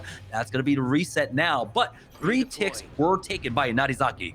Yeah, honestly, I mean, what a push. After having just no success pushing A for almost the entire time, that first push on B was incredible. It looked like they were just an inch from taking it, but now they actually do have a decent amount of leeway. Not a ton of leeway, but they're getting there. If they can just find the same picks that they found last time, of course, that Screaming Nimbus is not going to be available for at least one more push, but they're going to have time now to really rebuild some G maneuvers for one big final push, which we've seen can work very well on this point B, and that's really how most people take it. Oh, but the pick on the Exia, I don't even think he was aiming for the Exia. was a trade for a trade there. Actually, it was low in the back line. Now the Dom as well, but James will get brought back on up. Inarizaki putting a lot of focus, getting onto the high ground, getting Listic that angle for himself. There is one caught out. That's going to be the Dom, and Listic is able to push up for that, but the Trans Am is coming in on the other side. 2 pickoffs. Profi finds one onto X-Ray there. That's a Sazabi trade. Now Kylar left to his ones, trying to deal with that threat up top, and it looks like the defense will send them back, and that's going to leave Inarizaki basically with one final push. Oh, wait a minute. Somebody's on point still? Yeah, I mean, there's definitely not enough people to take point, but I'm surprised that somebody's still alive over there. And actually, it's unfortunate. That is going to be a huge stagger. Really, I think everybody on Inarizaki needs to not push forward, right? They need to wait for that one run back, because one pick here, and that actually honestly just might be GG if they're out of position. It looks like we are actually seeing... Wait, did they... No, the names just look really bit weird to me. I thought there was a switch, but there's not. So yeah, they really need to hold on, and they need to make this happen. Yeah, they do have the energy cable along with that Trans Am. Huge DPS boost for that Exia to go on in, and they will go ahead and pop that. The dive comes out. Exia on the high ground on the other side as Dom has been knocked out. 87 HP. Hayes is the first one to fall for Inarizaki. Now it looks like things might be going the other way. No, the Exia Trans Am is enough to find the knock onto Baronox, and they're keeping this fight alive, but this is such a long run back for this Dom. His teammates are holding it down, though. We've got the Ashmar punch on the line as well. You have to imagine that Hades will be activated fairly shortly here as that punch is used, but Omni James is going to be able to find a 2 with that now. Screaming Nimbus comes up just too late. No one's on the point, and Gundam Unicorn will hold Inarizaki on point B with 3 ticks. Wow, just an inch away from the point with the Screaming Nimbus. I mean, you can sit on there on point for a really long time, potentially get somebody else to come back and try to just help you, you know, just continue to hold. If you're going to feel like he picks, maybe that could have been a comeback, but that was just second. I mean, not even a second. That was like a fragment of a second away from being able to get on point.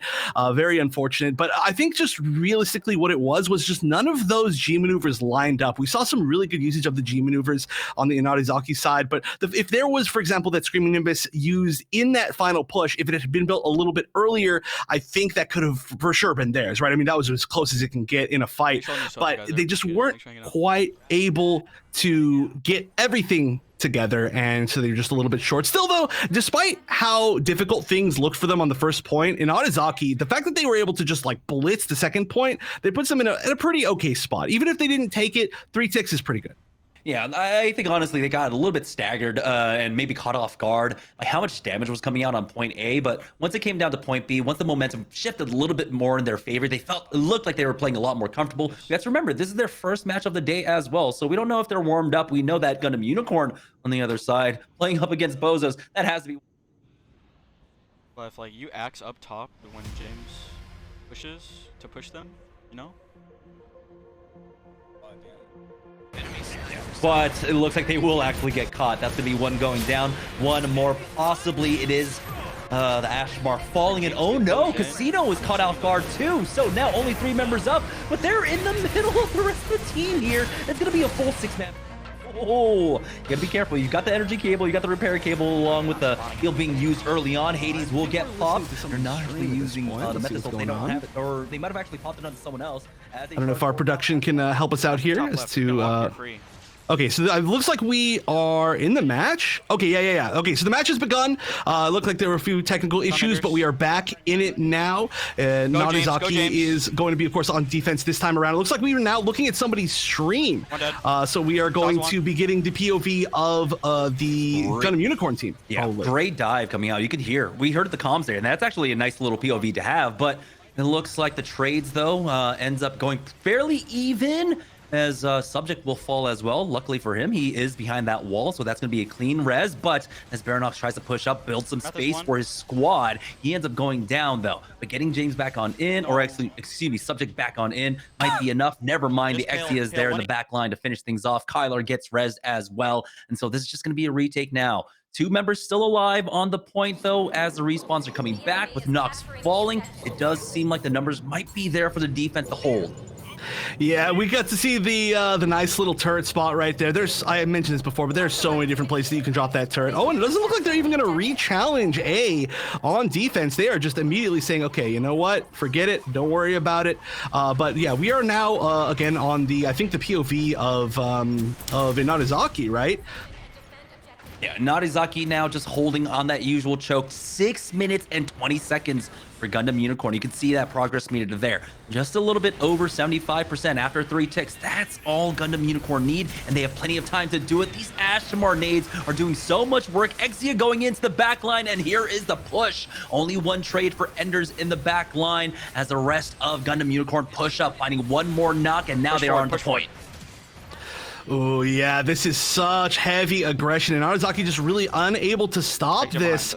I mean, look at this. So many people down on one side. This is going to be almost the entire team just upstanding on point. Nobody really taking the high ground, which is pretty interesting, but they are just trying to death ball on point. A lot of different angles that Inarizaki's taking to try and defend this, but there's not finding the picks that they need. There we go, getting at least 1 tiny pick on the RX-78, but I don't know if it's going to be enough. 3 ticks coming in for Gundam Unicorn now, just waiting out the rest of this Exia Trans Am, and they finish him off. That's going to be Gundam Unicorn taking the first map of this set. Oh, and so strong as well. I mean, that was really, really dominant. That was essentially just 1 push onto, I don't know, kind of like a weird staggered push onto A, right? And then 1 real strong push onto B. That was just dominant. I mean, the offense coming out of Gundam Unicorn has been incredible this entire time, but Inarizaki just, I mean, despite the fact that Inarizaki made it work on offense decently well, they just did not have the answers on defense. I'm not even really sure what they needed to do. They just needed to maybe like readjust where they were holding. There were some really interesting brawls that it just seemed like maybe just didn't quite go their way, but that was definitely a little bit of a tough time for them.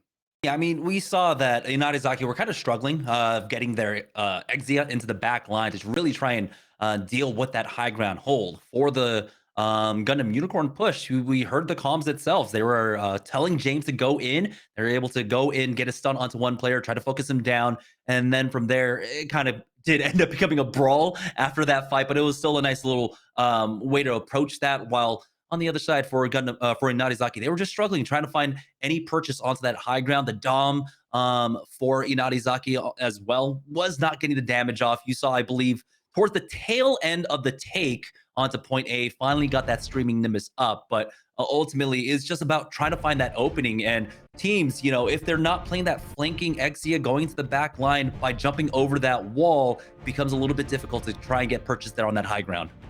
Yeah, you know, you mentioned it, how cool it was that we actually got to hear the comms. And, you know, I mentioned this before. I don't know, I'm going to say it a 3rd time. You know, this team, they've played together, Gundam Unicorn, as a team in Battlefield. But I love hearing their comms. You can see how calm they are, right? Like, there's so many different types of comms. I love hearing comms, personally. In any sort of team game, it's really interesting to see how the difference in, like, attitudes and volumes and if there's, like, 1 person directing things. But that seemed like a very calm team comms, right? Like, these players, I get a feeling they probably are friends in general, and probably had just played a lot of games together, because that was just some, you know, some real calm, like, okay, let's do this, let's do this, let's do this.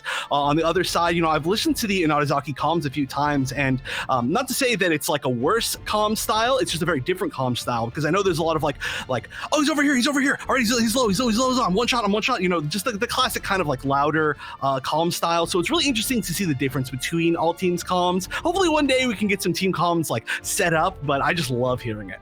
Yeah, I mean, that's always, I think, one of the biggest growing pains when it comes to competitive, right? Establishing your comm style, and I think establishing who's going to be the IGL, the dominant voice.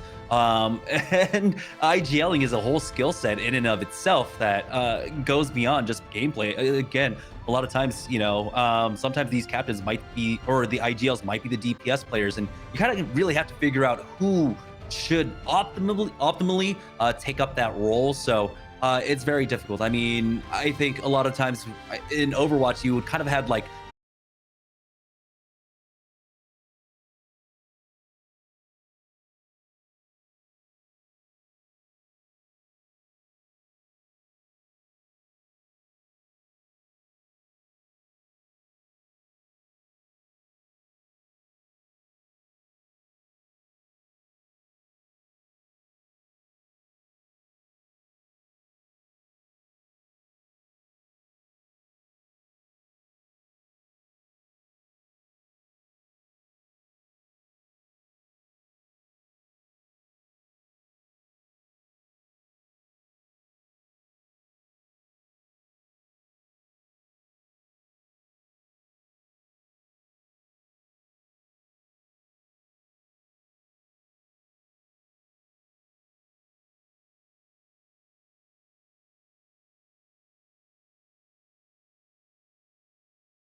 but there's that big like box right on the left side of the waypoint if you're looking towards the enemy spawn, and everybody seems to like holding behind that, right? You get a nice angle on people who are trying to push forward through the center, you get a great angle on people who are trying to push over through that high ground, and with the Dom just sitting there, like you said, it's just a little just box of explosions that you do not want to walk through, and with well-coordinated teams, which we see pretty much everybody who's made it this far, you know, is very well coordinated. You can't really sneak around either over the walls, which we have seen, of course, a few people try. We've seen, for example, like Methods, I think one time that was not doing, you know, they weren't really able to make a lot of progress on the waypoint. They wanted to try to sneak like a back, I guess, plant in point A. You can't really do that against coordinated teams, right? You can't sneak over with like an Exia or a Flyer or like a Barbados or something. So realistically, you can get very much held in that one spot. What is this little dance they're doing? I like it.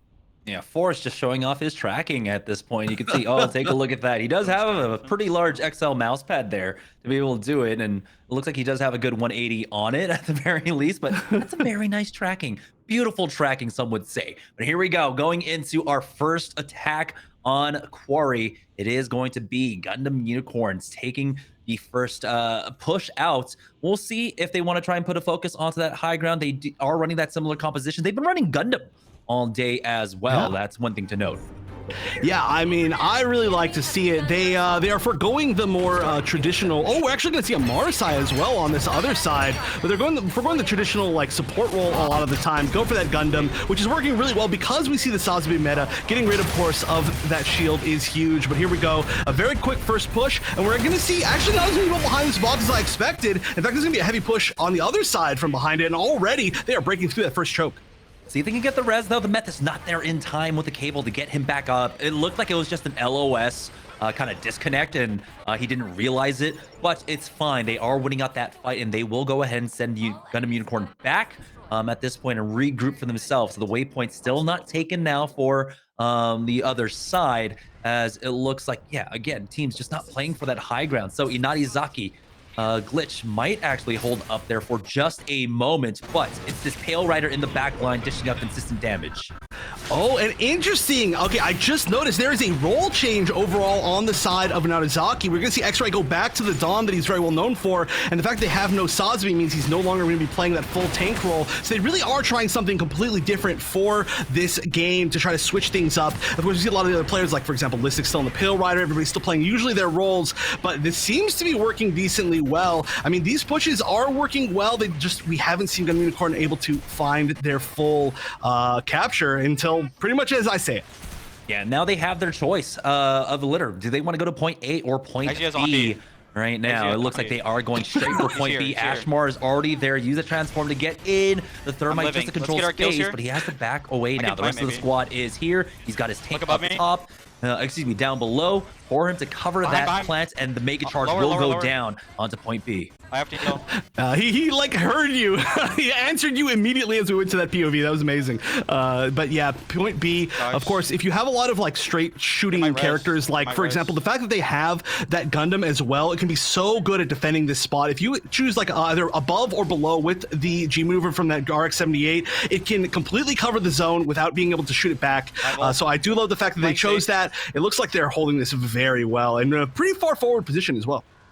Yeah, they've got a lot of G maneuvers coming online, about to get 6 as well. The Dom, the furthest one away, but just a few rockets will get it for him. So this is going to be a nice way to rotate through, and this might just be the Mega Charge actually going off with no contest whatsoever. Never mind, they are in, and here it is, the punch out from the Ashmar. They trade away for 2. X-Ray has gone down on the Inarizaki squad side, and so Gundam Unicorn will be able to secure this spot for themselves and move on to the second half of this map. That was really unfortunate. We saw an amazing, actually, like preemptive Marsai hook, right? Not easy, especially after the slowdown in the last patch from that hook. We saw the hook land, and there was just no follow-up. I think maybe there was, maybe didn't expect the Ashmar to be like pulled the direction it was or something, but that for sure should have been a free kill. Instead, it turned into 2 free kills for the Ashmar after using that punch to confirm. So that was a really great comeback play, but it's just really unfortunate that Marsai wasn't able to pick it up. Yeah, now the waypoint will be taken by the offense. You can see now the default hold coming out. be able to respond to both a point A or point B attack. And it's going to be the offense picking up 3. James, the only one going down for that squad as Gundam Unicorn continues to charge forward. And it looks like the Mega Charge will be going down onto point B. Mine, unless the defense has something to say about it. Oh yeah, but again, these I guess you could say like offensive holds have been really far forward. We've seen some really heavy aggression from the offense, which has been working out pretty well. You know, holding people at angles that maybe they're not expecting to be shot at, seeing that little bit of an advantage. I'm surprised that we actually haven't seen a plant. It seemed like they had enough time, but they are just sitting here. Maybe I guess they were trying to regroup. They were just standing there, maybe a little bit out of position. I would say they're going to get a little bit staggered now. Yeah, they're able to take back that waypoint, though, as the team comes on in. The G-Maneuver is still available now here for the defense. You can see we do have that punch along with the energy cable, the Screaming Nimbus, and that Hades for the Pale Rider. The Screaming Nimbus will prove valuable on either point, and he's going to have a nice drop down if it does go on over to B. So we'll see where the offense want to try and take this. Yeah, so far we've seen most of the plants on this within this tournament on this particular point on B, right? A can be actually very easy to hold, but it's really hard to get that first like positioning for A. So we are going to see the plants at B again. We see the punches available for this Ashimar. That's going to be really valuable. It's basically just like the size of, in fact, it's going to connect on 2 people, and that should be able to confirm the other Ashimar. No, not quite great escape. Inarizaki, though, blew almost all of their G maneuvers. They do have that Sea Snake still available for themselves as the res comes on out. And it looks like the Mega Charge will get defused for the defense. We'll see how Gundam Unicorn approach this one now. Their waypoint has been taken away, but they will be able to reestablish that point once again. James getting that res onto 1, but the waypoint spawn comes out here. Now it looks like they're going to try and make a push through mid. Yeah, Inarizaki really holding really well on this point. You know, they were holding okay on the very first waypoint. Then they got run over a little bit trying to run back, which does tend to happen there. You know, if you lose that first waypoint, very often you do just lose that first point. But it seems like they got a much more solid handle on things this time. I really love how often they're retaking this waypoint. That can create some really obnoxious staggers, not just in timing position. Oh, an air fight over the mountain between the Ashimars. That was awesome.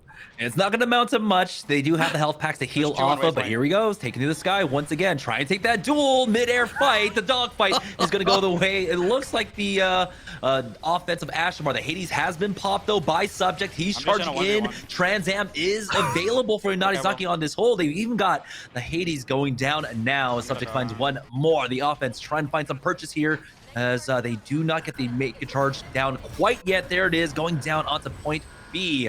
They did lose out on their waypoint, though, but their Methus, excuse me, not their Methus, their Ashimar will go back to pick that one up, and he has the time to do so, getting over that mountain once again. But now, as Inarizaki want to come in for this retake, we'll see the armor keeping him alive. Enders will go down here as Listic finds the knock. Yeah, this is such a tough choke point to try to essentially get out of, and it's so strange that we're seeing such of a huge fight at A when technically it's planted at B, but that does tend to happen. We see people controlling that space of A so they can flank around and attack from either side of B, but this is looking pretty solid here. I mean, this has been one heck of a brawl. Oh, the Ashimar punch coming in. Does it actually disrupt? And it does. The Mega Charge defuse. 8 seconds left to go as Enders picks up 2 more. And it doesn't look like anyone is going to be there to touch the Mega Charge. And it will be Gundam Unicorn taking this map with some time left. Now it's going to be up to Inarizaki. What can they do on their offense? Yeah, I do like this switch that they've made as far as their team comp. It seems like they were holding a lot better. 122 as far as time goes, remaining time is not the worst thing in the entire world. You know, I think you got to be actually pretty decently happy with that as an Inarizaki. It's a weird thing to say, you know, being decently happy with, you know, not defending the objective. But a lot of these maps, especially I do think we see this a lot on Quarry, we don't see the full hold. Eventually, you do get like one plant. A lot of the destruction missions, you can really just plant and then hold that spot, and you're using it defensively to your advantage, even on offense. And it can be very, very tough to really hold something forever.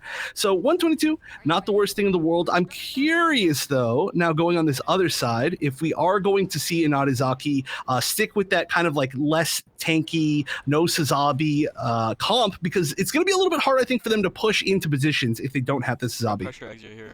Yeah, well, now we do have, of course, that Gundam being picked up once again for the defense this time around. So Zabi will be played for this choke, for this fight over the waypoint, the defensive side. We'll see if the Marasai pick will still remain true. It can be nice if you can just pull in one, get that initial pick, make it a 6E5, and then push for that waypoint.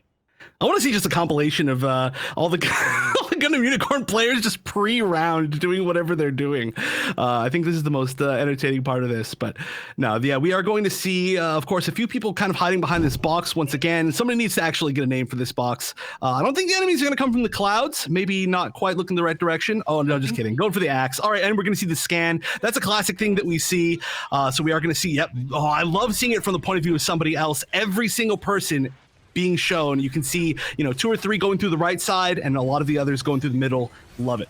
Subject and Enders actually finding the first pick onto X-Ray, but Enders does go down for his effort. It looks like it was a nice hook from that Mara side. Glitch going down. They were calling it out. They wanted to focus down that Exia if he tries to go in for the dive. Pale Rider playing on the right-hand side with the backup support of that his extra unit now, as the Ashmar is going to try and go in one extremely low, and he'll find that pick, but he goes down. He is behind a wall. They should be able to get this res safely, as you can see now, as the trades are coming in, but might find some purchase here, continuing to push up, now going over to the wall once more. He does have that Molotov to try and control that choke, but they're still having to deal with the DPS coming in from the left. Yeah, that was still, so much damage just within that particular exchange. They could potentially get a pick here and then start moving forward, but no, they're actually getting pushed back pretty significantly. Wow, an unfortunate place to land. Almost made it all the way over. Almost got res twice within that single life, but that can be a huge advantage to the Ashmar. And look at this. We're actually seeing maybe like a defensive hold on the stairs, which is not something we almost have ever seen, but it looks like they backed up. They do not want to fight that, especially with the Dom on the other side. You don't want to be the one trapped in the death box against the offensive Dom. Yeah, it looked like Glitch tried to go in onto Gundam Unicorn there. Inarizaki just not able to make it past this wall quite yet. But for the Inarizaki squad, nice Ashmar Molotov just forcing them off for now, but that does leave an opening for them moving forward as the 3-man charging off that high ground, but the Hades has been popped from the Gundam Unicorn side, and Inarizaki having to deal with that, but they're not going to be able to. 3 members already gone down. The Hades finding one more. Now time is ticking away. The waypoint hasn't picked up, but it's a small victory that is quickly squandered away there as they get a nice little stagger there onto the Ashmar player. Yeah, there's always the chance that you can get like some spawns like immediately as you pick it up, but unfortunately this didn't happen and they just retook it immediately. But this is the classic hold and it's working really well. We're seeing once again, it just, the Inarizaki, the switch is worked out okay, but I just haven't seen a lot of the Marasai hooks actually land and then get the full confirm. So I think if they can land a few of those, the picks are going to be huge, right? That is the strength of that suit. We see the Ashmar punch just becoming available. We're seeing a lot of defense from inside the buildings coming out of Gundam Unicorn. It's pretty interesting. Yeah, they gave their life. Profi did at least for that res, but that means they end up losing out on the tank line. Trades back and forth. Still fighting over this waypoint. Unicorn going down. That's Kyler falling. Subject picking that one. Looks like they're going A. And now looks like they're going to transition this for a point A push. They do have the Hades available, and so this will be a great place to put down that mega charge. Yeah, if they can still fight off all these pests that are sitting around. I mean, they've got a ton of people coming up this left side ramp, but that is a really small area. If you walk up there, you can get hit by a lot of AoE damage from the Ashmar flames or maybe like a Dom. However, this is also a huge choke point on both sides for defense if they're trying to fight back into A. And the defender's really holding it down here, and the Suzabi so low, but he will end up winning out on that duel. So it's getting into that territory where you need to go for the reset, or you're just gonna get staggered, and there it is, the stagger onto one final player. And now the offense has to reapproach this. It looks like they're gonna regroup to try and make a push for point B. They do have the Ashmar G maneuver available for this one. That punch can punch through the defense here. They're just watching their flank, and they might lose out on their waypoint. Unfortunately, there is someone coming in. Never mind. This is the defensive hold coming out. Yeah, we see punch available on both sides, and I mean, we see a ton here on defense of the G maneuvers available. It's going to be every single one except for Sazabi just about now. The punch, huge punch, gigantic, and that is going to be all 3 of those players going down. They got a trade, and they might get the res, so actually that could have been a lot worse. That's the last 2. They will lose out on the Ashmar at the very least, but yeah, they didn't overcommit in terms of G maneuvers. They still have plenty available, especially strong ones. If you're trying to push into point B, that Gundam ultimate just covers the entirety of both the first and second floor. And so that might not be an option for them. Kind of want to see them maybe go for that point A once more, but it looks like the regroup from the offense to try and go for push B, point B. Yeah, this is going to be so tough, though. Like you mentioned, the Gundam is just doing so much. I really want to talk about this RX-78 pick later, but right now, I mean, we can just see how well it's working. I mean, they were seeing a lot of G maneuvers activated, and that's going to be well rewarded with the team kill. They've only got a few seconds left, probably not gonna be able to get on point. They would have to go to B, and there's so many people in this door, and that is going to be the game. That's the game and the set. One more time. Amazing set coming out from Gundam Unicorn there, taking the 2-0 in this one, moving on now to the grand finals. Wow, yeah, I am very surprised that this ended up being quite so one-sided. I do really like the switches that we saw. So I mentioned pretty immediately, right, that I wanted to talk about how the RX-78 impacted this entire game, and I think it was kind of the key to a lot of the victories on the side of Gundam Unicorn. It's pretty much not been picked, I don't think, from almost any other team throughout the entire tournament. Not that it's considered for a bad suit by any means. It's considered quite strong, obviously.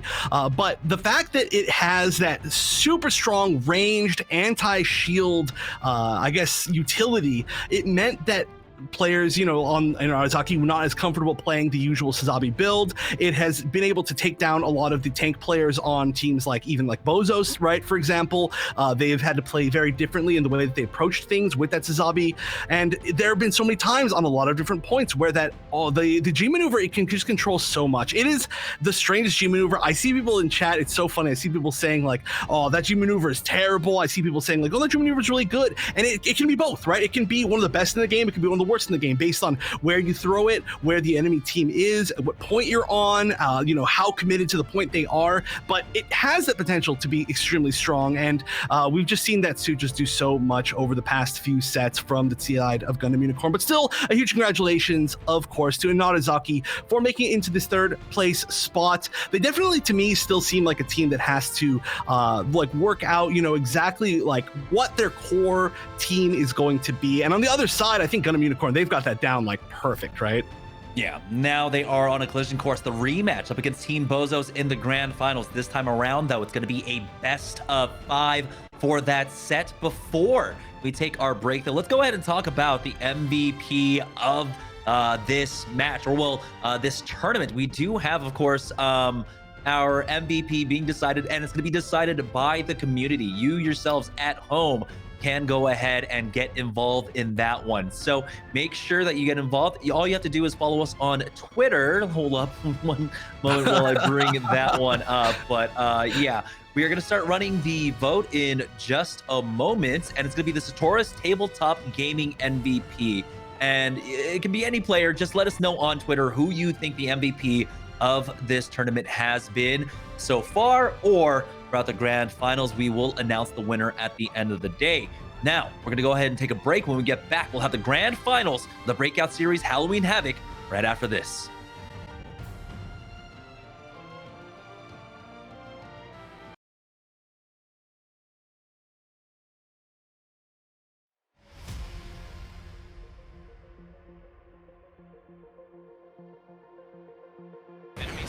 But it looks like they will actually get caught. That's going to be one going down. One more possibly. It is the Ashmar falling in. Oh no, Casino was caught off guard too. So now only 3 members up, but they're in the middle of the rest of the team here. It's going to be a full 6-man.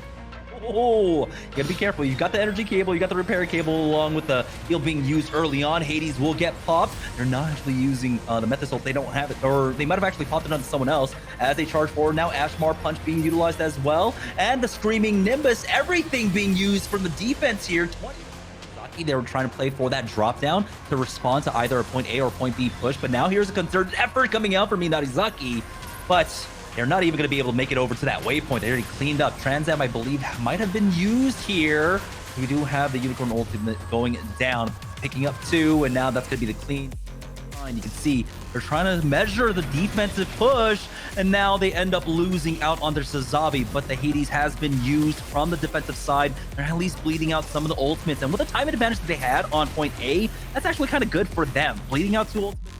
Nimbus, they've got the Hades along with Transam to play off of here, and put the initial pick onto Batty, and there's the Screaming Nimbus coming on in. They want to play off of this to just create some space, allow their team to come on in, maybe even pick up 3 there for Casino on the Dom. You know, I was talking about the on point, 23 seconds left. They do have the mobility to seek somebody behind, but I don't know if they want to use that right away and split their team up.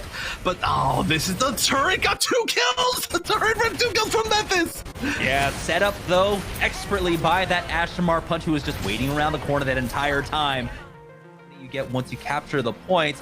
Turn A Gundam has his butterfly ready to go, but he doesn't need to quite use it. We'll go ahead just in case. He'll have time try and build that one up as he clears out 2. They find 2 more picks here, so they're not going to risk anything at all whatsoever. They've got the huge man advantage, and now he gets one last over. Right, there's 4 minutes left. That is a huge amount of time, and all they need to do is just get 2 more ticks. But that's one thing that I really like about Guntank, right?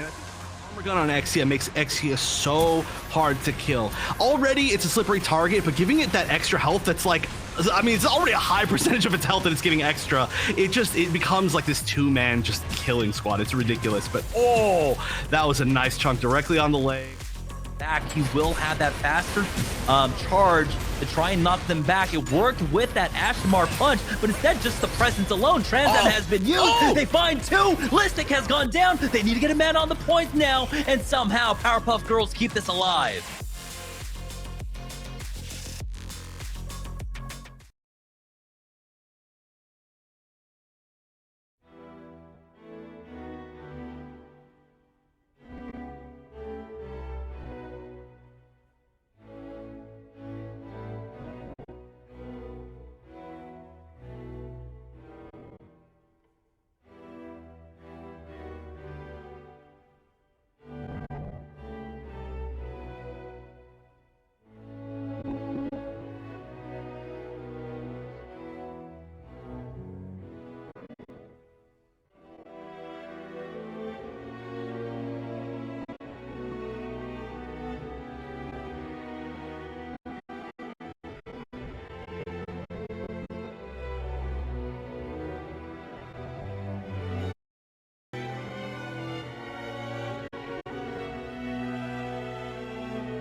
All right, welcome back to the Breakout Series Halloween Havoc. I hope you guys are all getting in your votes for this Sotora's tabletop gaming MVP. I see a lot of votes right now for Listic, and I can definitely approve of that one, but you still have to wait it out because we've got one last match, the grand finals, the rematch of the first match of today. Team BOZOS versus Gundam Unicorn.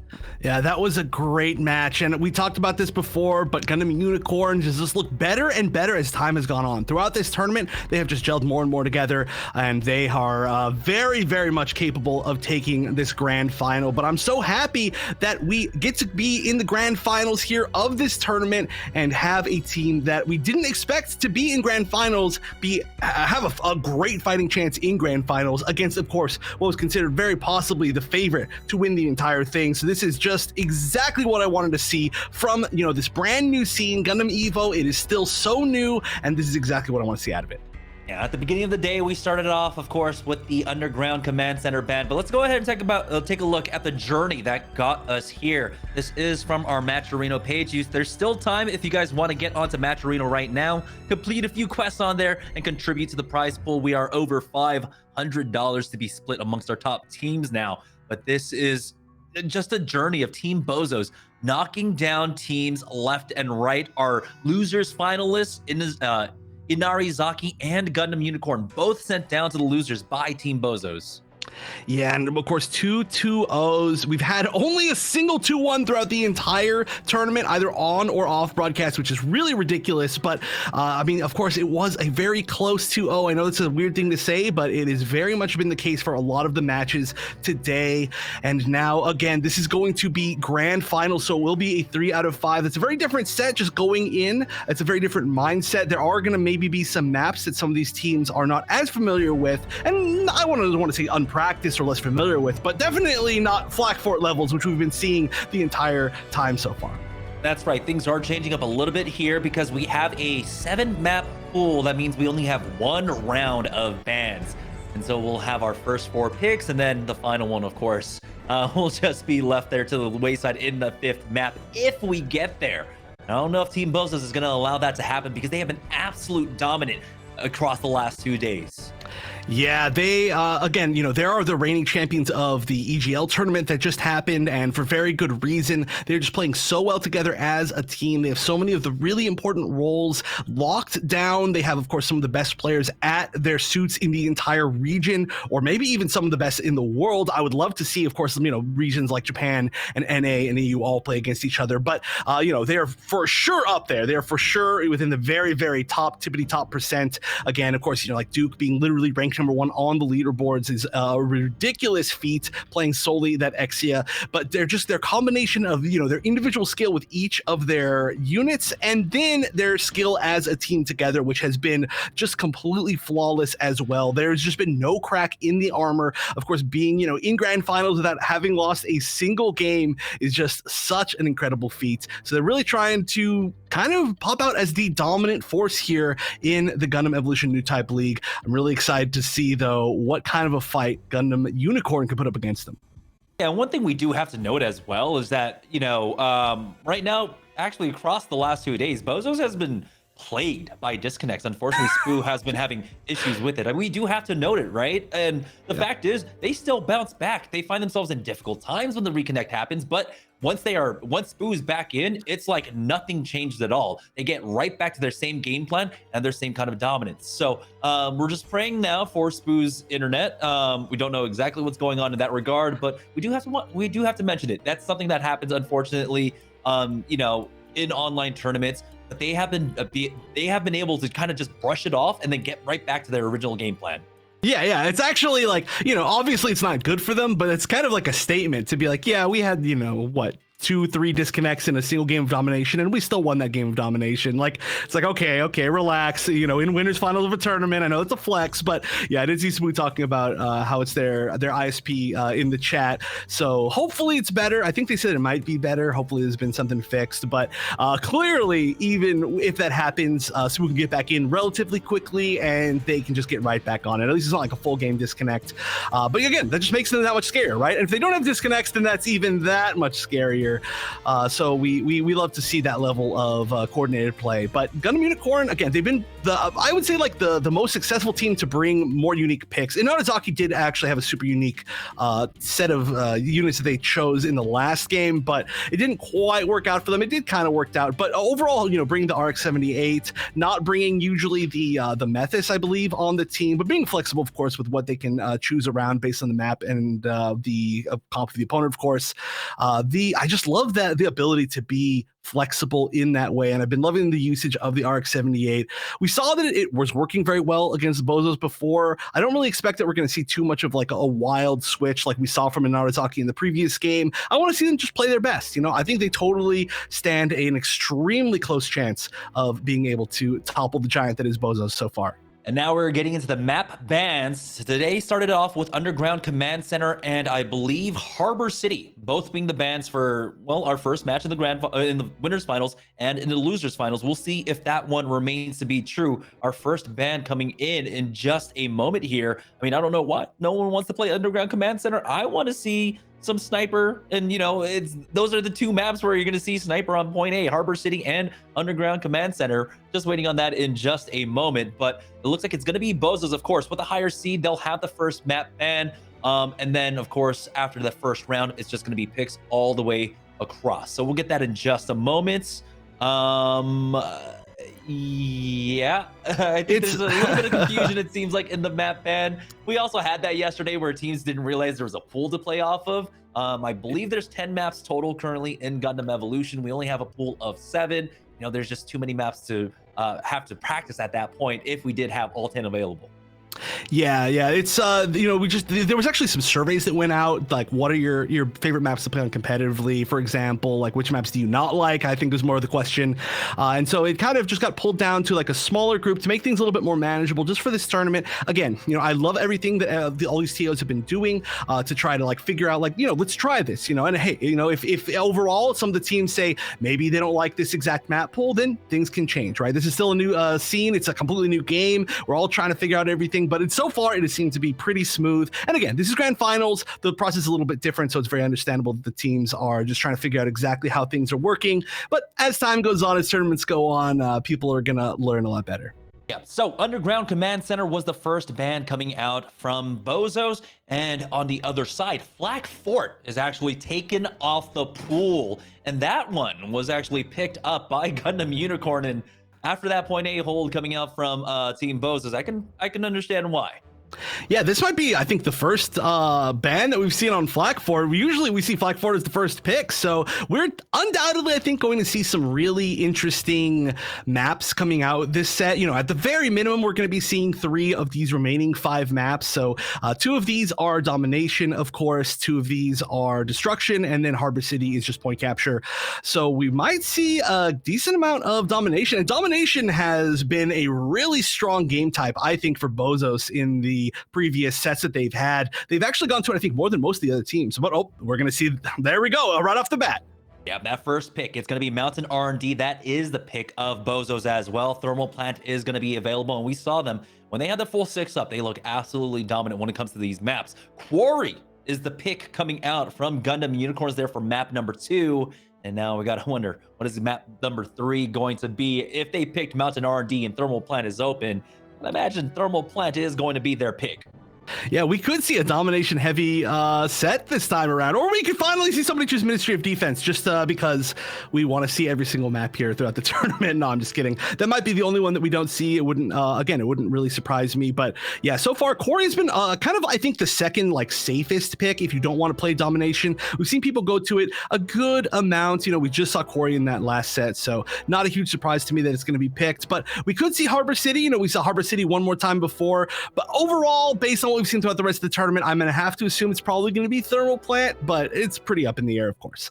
And then we might actually get to see Ministry of Defense. I mean, if this does go to 5, we will be seeing all these remaining maps regardless. Yeah, so I am really excited. It looks like Harbor is the second pick coming out from the BOZOS. And that is an interesting pick because we only got to see it that one time, and it was a hell of a match. Inarizaki versus Powerpuff Girls on that one. Yeah, I am. Again, I totally understand why we don't see as much Harbor City from a lot of the teams, but I love watching Harbor City because I feel like a lot of the plays are very like clear and concise, and just the ways that people push through the points. I think as like a spectator, I'm a big fan of watching it, but it can be very, very tough to get through some of the choke points and through some of the really wide open spaces. So I'm surprised that we're going to see it there, but then we're going to see Ministry of Defense's map 4. It's not going to be the decider. It's not literally the last pick map possible. Wow. Wow. And I can understand that for Gundam Unicorn want to try and stay away from that last thermal plant. Make that the decider. We'll see what they can do on a destruction map of Ministry of Defense. That'll be the first time we actually get to see it here for this tournament on broadcast. So those are our 5 maps, our first 3. Mountain R&D, Quarry, and then Harbor City. Can BOZOS do this in 3, or will it go the distance? Do Gundam Unicorn have an answer to the Duke dive that's been coming in for that BOZOS squad? Well, I've got to say, I actually don't think we've seen BOZOS so far on. We've seen them in Domination a decent amount of times, but I don't think we've seen them in Mountain R&D Lab, unless I'm misremembering. I think we saw a lot of it from, like, for example, like we saw it from Powerpuff Girls, I think a couple times, but I don't know. I could be totally wrong on this. There's been a lot of games over the past few days, but I feel like that's a really scary team to fight on Mountain R&D Lab. One of the best flanker maps in the entire game, and it can be just such a tough thing to deal with any Exia on that map, let alone one of the best Exias. I just feel like their team in general has already proven that it's great at those chaotic little mid-range fights. So I'm curious how it's gonna go. But like you said, there's a lot of maps. We've got a lot of opportunities here. It's not just gonna be that first 2 out of 3. I do hope that we at least get to see it go to game 4. I hope it's not a shutout, A, because I want to see more competition, and B, because I want to see Ministry of Defense. But BOZOS has shut out everybody so far. Yeah, starting off on Mountain R&D, we did get to see that it was an amazing match between Powerpuff Girls and Inarizaki in our last match of the day. And the main focus for this map, even though it can be flanker heavy, we're seeing right now in competitive, it's not as easy to catch those flanks. You're not getting in there with Zaku 2. Exia still has to kind of maneuver their way on in. They have the tools to do it. 4 dashes will definitely help you with that regard. Yeah. But it's all about holding that high ground, letting your Pale Rider shine. Yeah, getting that high ground with the Ashimars and the Pale Riders has been just gigantic. Dom, we saw. I mean, that's partially because Dom is really good on this map, hitting those tiny little choke points, or the little small areas that are actually the points on this map. They're pretty tiny compared to the other maps. But also, of course, that was just Casino being ridiculous, who I believe is one of the options to vote for MVP. Everybody go vote for that. But yeah, I mean, Exia, of course, the great teams, they're not going to get flanked as well by Zaku 2, like you were saying. But Exia is still Exia, and Duke is still Duke, so I would be very, very scared here. And just the mobility we saw in that match that you were mentioning, the Powerpuff Girls versus Inarizaki in the last match of yesterday, and actually the deciding game of yesterday, we saw that whoever was able to hold that high ground first had such an advantage, because you can go from the A side high ground to the C side high ground in literally like 5 seconds, or opposite, or go from, if you have either of those high grounds, you have high ground on B already. You just literally look to your left or look to your right. So it really comes down to who can win that first fight and hold that position better, I think. And very importantly, it does also come down to the Ashimars.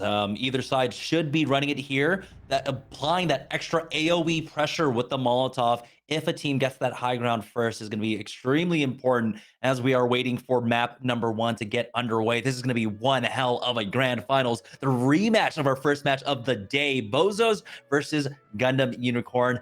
No flag for it. That's just crazy to me thinking about that once again. But Mountain R&D is really going to show who is the better team fighting team. This is a symmetrical map. Either side gets the point at the same time. It all comes down to who has the better understanding of how to approach this fight, who gets the better Molotov off, and whose Pale Rider will be able to succeed on that high ground. Now, we didn't really get to talk about it, but point B is one of those interesting points as well, where we're seeing a lot of teams actually approaching that one in a very, I guess, like drop-down heavy manner, right? On the retakes, every team tries to take that high ground in the middle, drop down, and then go for, I don't know, like a drop-down punch or a drop-down screaming Nimbus and fight for point B. Yeah, it can be a really tough thing to take that point back, because as soon as you take it, the entire team can stand in so many different angles. So if you can find one of those spots to, you know, drop down, of course, Screaming Nimbus is one of the best retake options in the entire game, or take options in the entire game. Just really good at controlling any points or areas. But if you can, you know, find one of those like 3-person punches, which we actually saw a 3-person or 4-person punch landed Ashmar G maneuver in the like plays of yesterday highlights video. We saw that happen on this map. Punch is huge, huge, huge. There are a lot of these tiny little hallways. If too many people are standing in one place, you can just completely wipe them, win that first team fight, take back that point completely. But it really, again, it all comes down to the positioning and how comfortable people are, like standing in different areas. And also, I'm curious if we're going to see the Gundam Unicorn, because Gundam Unicorn is a very, very strong option sometimes on this map, right? If everybody's standing on the high point, it's great. If everybody's standing together down in B, it's great. That can leave you a little bit open to some big G maneuvers, but also on A or C, you can kind of split yourself up. So it can be a little bit scary, just a teensy bit scary. We saw the pick going to the Gundam Unicorn sometimes, but sometimes not on this map. So it all comes down to personal preference, I think. Yeah, I like the idea of the AoE heals, especially in a very deathball heavy meta, but I think also the extra tool, that having that extra CC, the push from its ability, maybe try and knock someone out. Instead, you're not relying as much on an Ashamar punch or an Exia to knock target down and try and isolate them if you're trying to retake heights. But it doesn't seem like we're going to be seeing Unicorn coming out. We do have a Gundam getting picked up here on our first fight.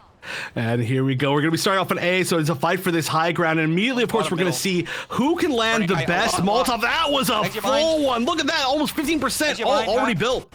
But the Exia flank coming out from Team BOZOS, that's going to be Duke in the back line, pulling them back. They do find a knock onto Spoon. That's the Gundam Unicorn going down. Ashamar now in, along with James on the Exia, and that's a full team wipe for Gundam Unicorn.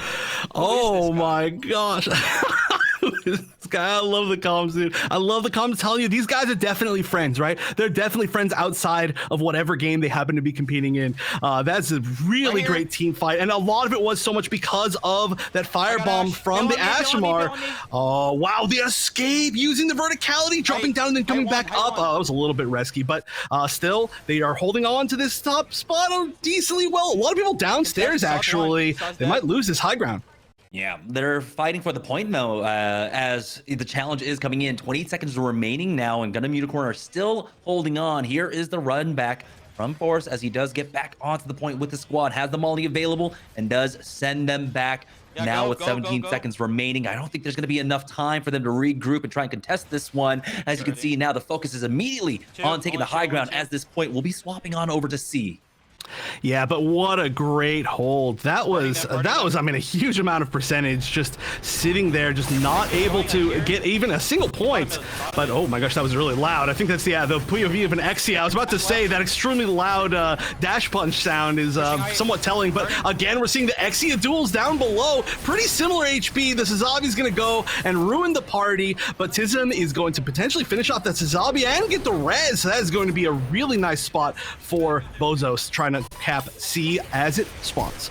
And now the high ground being established here by Duke. He does have to back away to pick up this mini, and unfortunately it's going to be the Sazabi that picks that one up. And throughout all of that, Tism actually goes down. And so now they are fighting a man down, and the point will go on over once again to Gundam Unicorn here. Team BOZOS playing from behind once more. They do have that Ashmar punch if they need to evict them from that high ground, if he can find that angle. But we saw before, on the other side, Gundam Unicorn have been doing a great job of keeping an eye on the skies. We've got the Hades coming up along with the Gundam Unicorn ultimate now, but they just push forward without any ultimates. There's the Gundam ult going down. You can see how large it is, but they do end up clearing out that super napalm.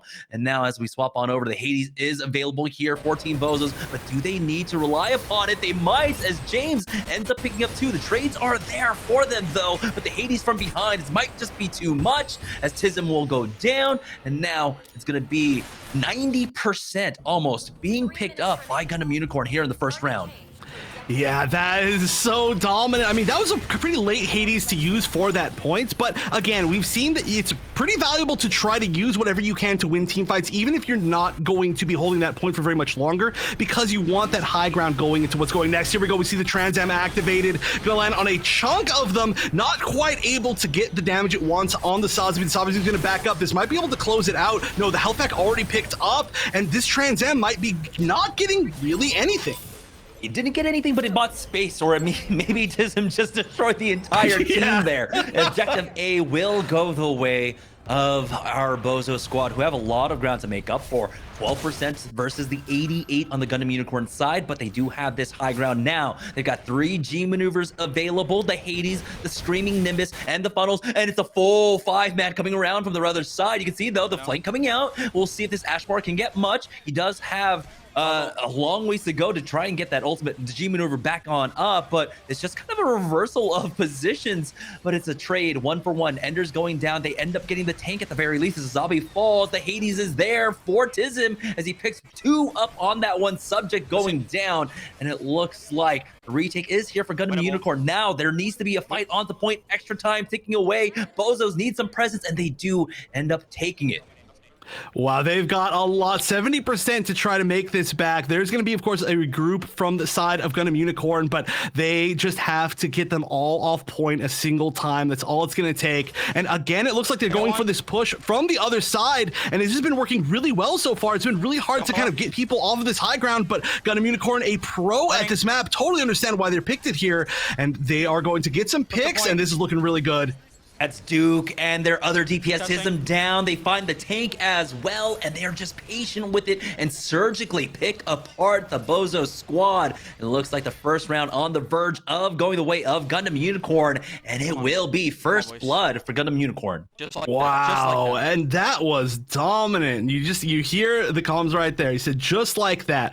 That is surprising. We were talking about how BOZOS is really just the dominant team so far, but I mean, this is just looking like such a good map for Gundam Unicorn. Their coordination is so strong. They are not afraid of like finding those moments to push into a full 5v5 team fight on those high grounds, even just having to jump over the pit, which can be very, very scary. But the way that they're engaging, the order that they're engaging is very, very strong. They just have that level of, I don't know, just synergy, just natural synergy, right? Like, again, I'm going to say it a million times, but you can tell that these people just know each other, right? They just know each other as players, as people probably, and if they continue playing like this could be a pretty big upset. We heard their comms at the beginning of the day, or at least at the beginning of that match. Just watch for the XEF flank, and they have been doing an amazing job of it. There's a little bit of a scuffle at I believe point A opening, where Duke almost found that flank and almost got the kill. It was down to about 100 HP. It was so close. But here we go once again onto point A for round number 2 here on Mountain R&D. Yep, and once again, of course, we're going to be fighting for the high ground. Ooh, taking a little bit of a low approach to kind of flank from the low ground, and it's going to work pretty well. Didn't quite get the knock on the Pale Rider, but is going to find the Dom. Yeah, he did that first damage, and Tism was able to follow up with that. The high ground take is here for BOZOS. So a nice adjustment coming out from Duke. Before, it looked like he might have just ran underneath on that tunnel. He's going to go ahead and keep an eye on that C side to make sure that the flank isn't there for the challenge. Another one going on over. That should be, I believe, the Ashamar to hold it down, and it is going to be the full 3-man push coming out. Oh boy, they are forced back instantly. Ender's getting taken out, and so great awareness coming out from BOZOS to maintain presence on both platforms. Yeah, BOZOS is starting to say, okay, hold up. Every single time that we have this high ground, they are just pushing from the exact opposite site, and it's worked every single time so far. So let's just be ready for that, which obviously makes a lot of sense. And so far, it worked pretty well. Oh, something's going on upstairs. We see the cap from the side of Gundam Unicorn.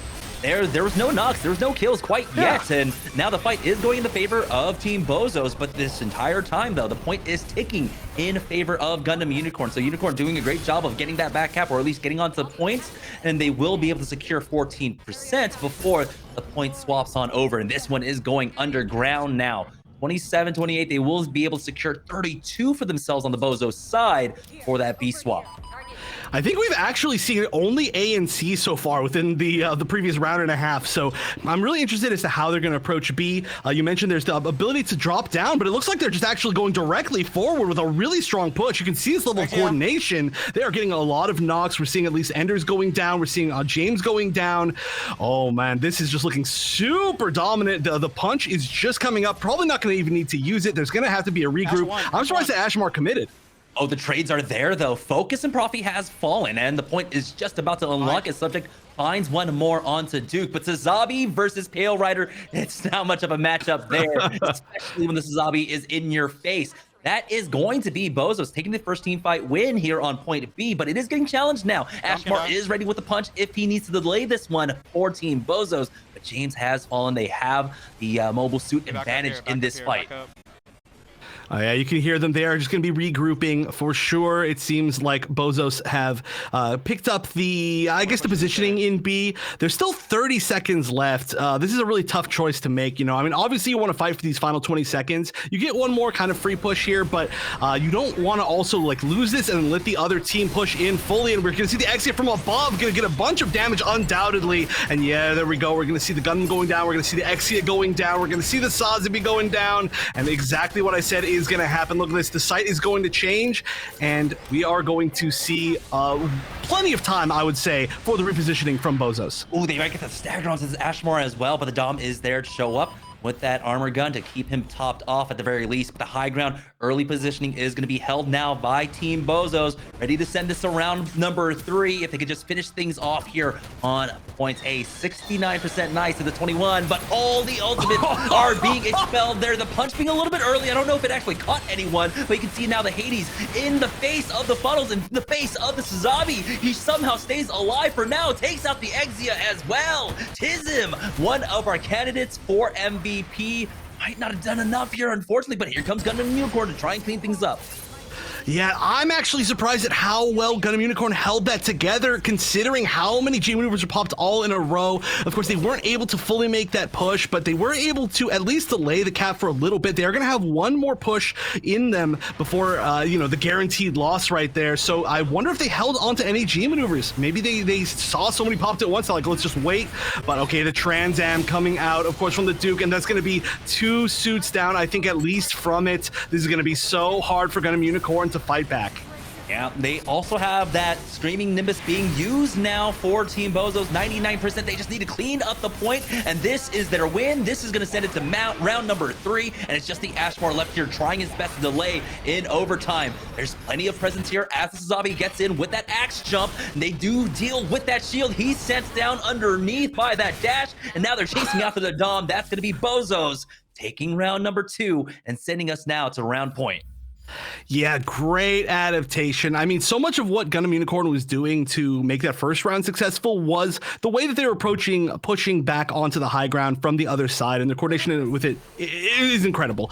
But of course, you know, you're fighting a real team of human beings, so it's not just like you choose one strategy and it's going to work forever. BOZOS, of course, very top level competition. They're like, okay, we need to adapt to that one particular strategy, and then it didn't work for the rest of the you know, that second round. So now we're gonna have to see the readaptation once again coming out from Gundam Unicorn, but it's going to be tough if their strategy to reapproach those high grounds isn't working. There's not an easy way, right? It's not like there's one way that you should be going or one way that you should be playing the team fight. They just got to make it work.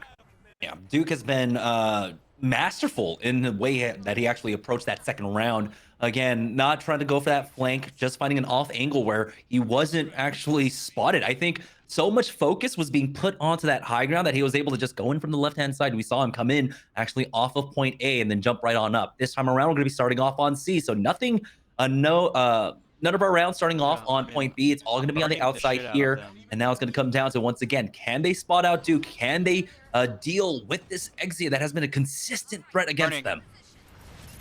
Oh, again, a great incendiary grenade. But we're going to actually see the enemy Ashmar really high above. And oh my gosh, so many people falling at the start.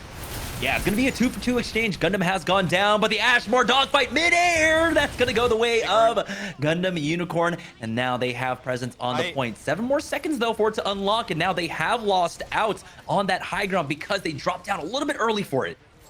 Yeah, that's a really tough decision to make, and it does look like they might end up losing that point, even though they did have the numbers advantage at the start. Yeah, keeping that Dom on the high ground, that's the position that we saw Casino in the last match of yesterday when Powerpuff Girls was playing. It is such a dominant position. You can shoot through that door, chunk so many people, support the rest of your team with the armor gun, and that Dom is just staying up there. Yeah, and so it's BOZOS getting positioning on that point, and now they are taking up 21%. Duke trying to get on in, and they are getting tagged up on that exit here on from the B side. He's just looking for that flank, but you can see that adjustment being made. Keep tabs on Duke. Keep tabs on that Exia. Momentary lapse on the defense. They actually give up the point for free, but it's for that fight. Focus and Profi are down, and now they're cleaning up the rest of Gundam Unicorn here, pushing back, and they instantly take it back.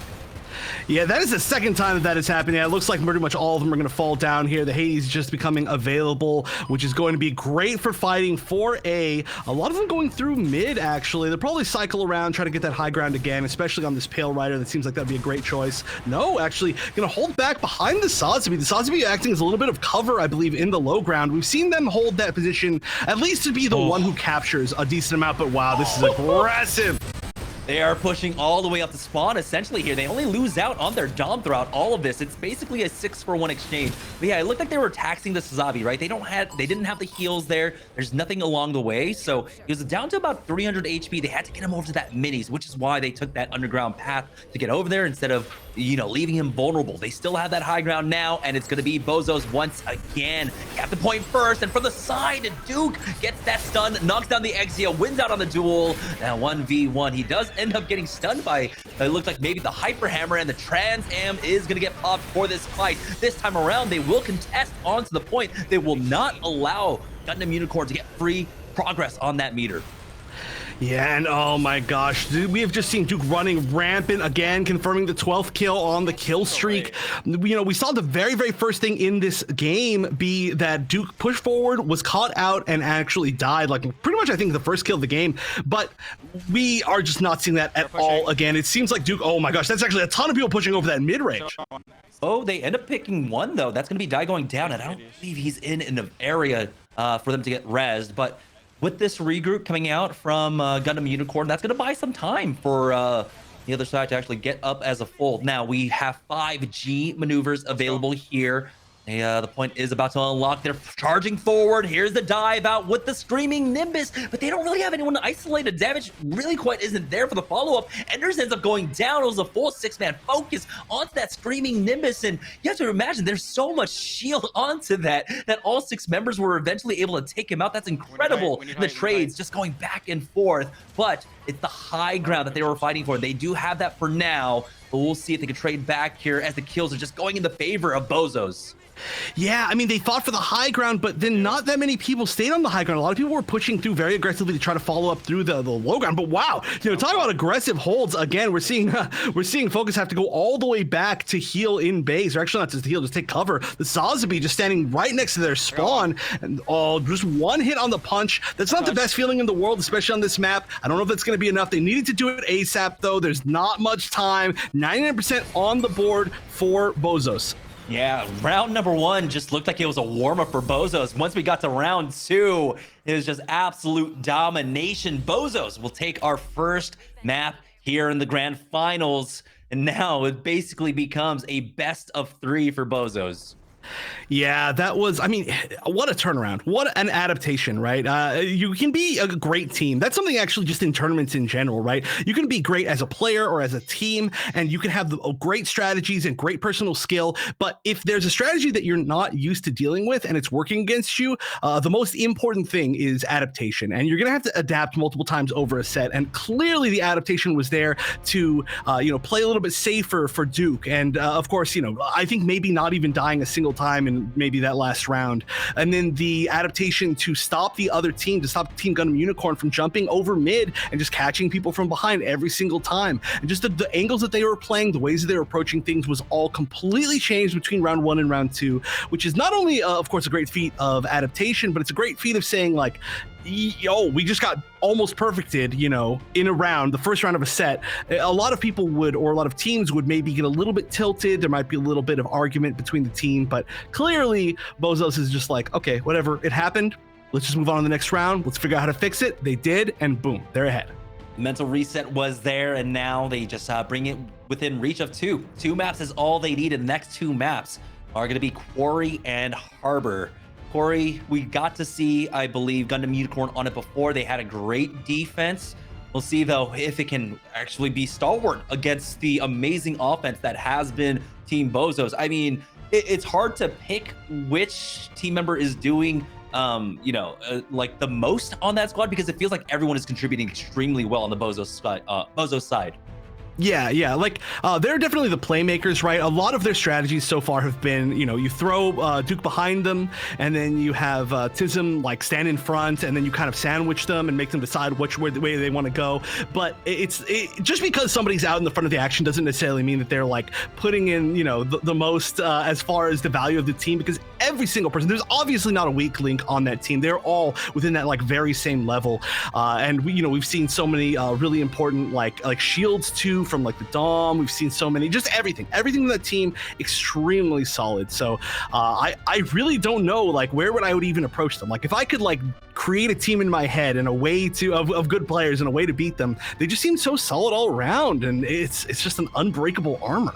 Yeah, I'm a little bit worried here because we got to see some great defense coming out from BOZOS. I think they got a first actually waypoint hold on the first half last time we actually got to see them on Quarry, when the few teams actually be able to do so without actually giving up the waypoint once, I believe, on their defense. They do it in a way where they just completely give up that high ground. They don't fight for it whatsoever. They allow the teams to take it, and they spam it out with their Pale Rider and with their Dom. We'll see if that's something that they're able to do on this side. It looks like it is going to be Gundam Unicorn actually starting off. No, BOZOS will be starting on the defense, so we will be treated to their defensive hold first. Yeah, we've seen both of these teams on this map one time apiece, but it was very, very different in the ways that they played it out, right? So we definitely know that both teams can defend and attack. I think both of them actually won on this map so far in their singular times. So we know that they can play the map, but the question is how. And again, this is a weird map in the fact that Point A is kind of unique in its way. I almost like to think of Point A as like a paintball field, like it's so much like weird, so many weird random like walls and like placed cover, and you have to like zip through everything. It's very, very strange. I feel like there's almost no other place like it in the entirety of Gundam Evo.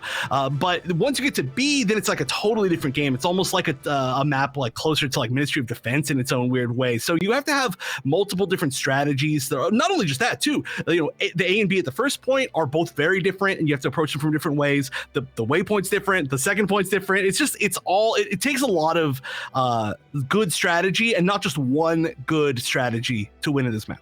And when we do, or if we do get to the second half of this map, when we go over towards that AB that's basically right on top of each other, the Ashmar player is going to be extremely crucial. Like you said, the waypoints are completely different, but Ashmar is able to access that second half waypoint extremely well. So if a team fight win happens for the defense, he can easily shut down that waypoint and waste a lot of the time for the offense. So we're going to be keeping an eye on players like Force to see how they end up maneuvering that one. It is, though, BOZOS starting on the defense, and it feels like with BOZOS picking defense first, they want to get that shutdown on the first half.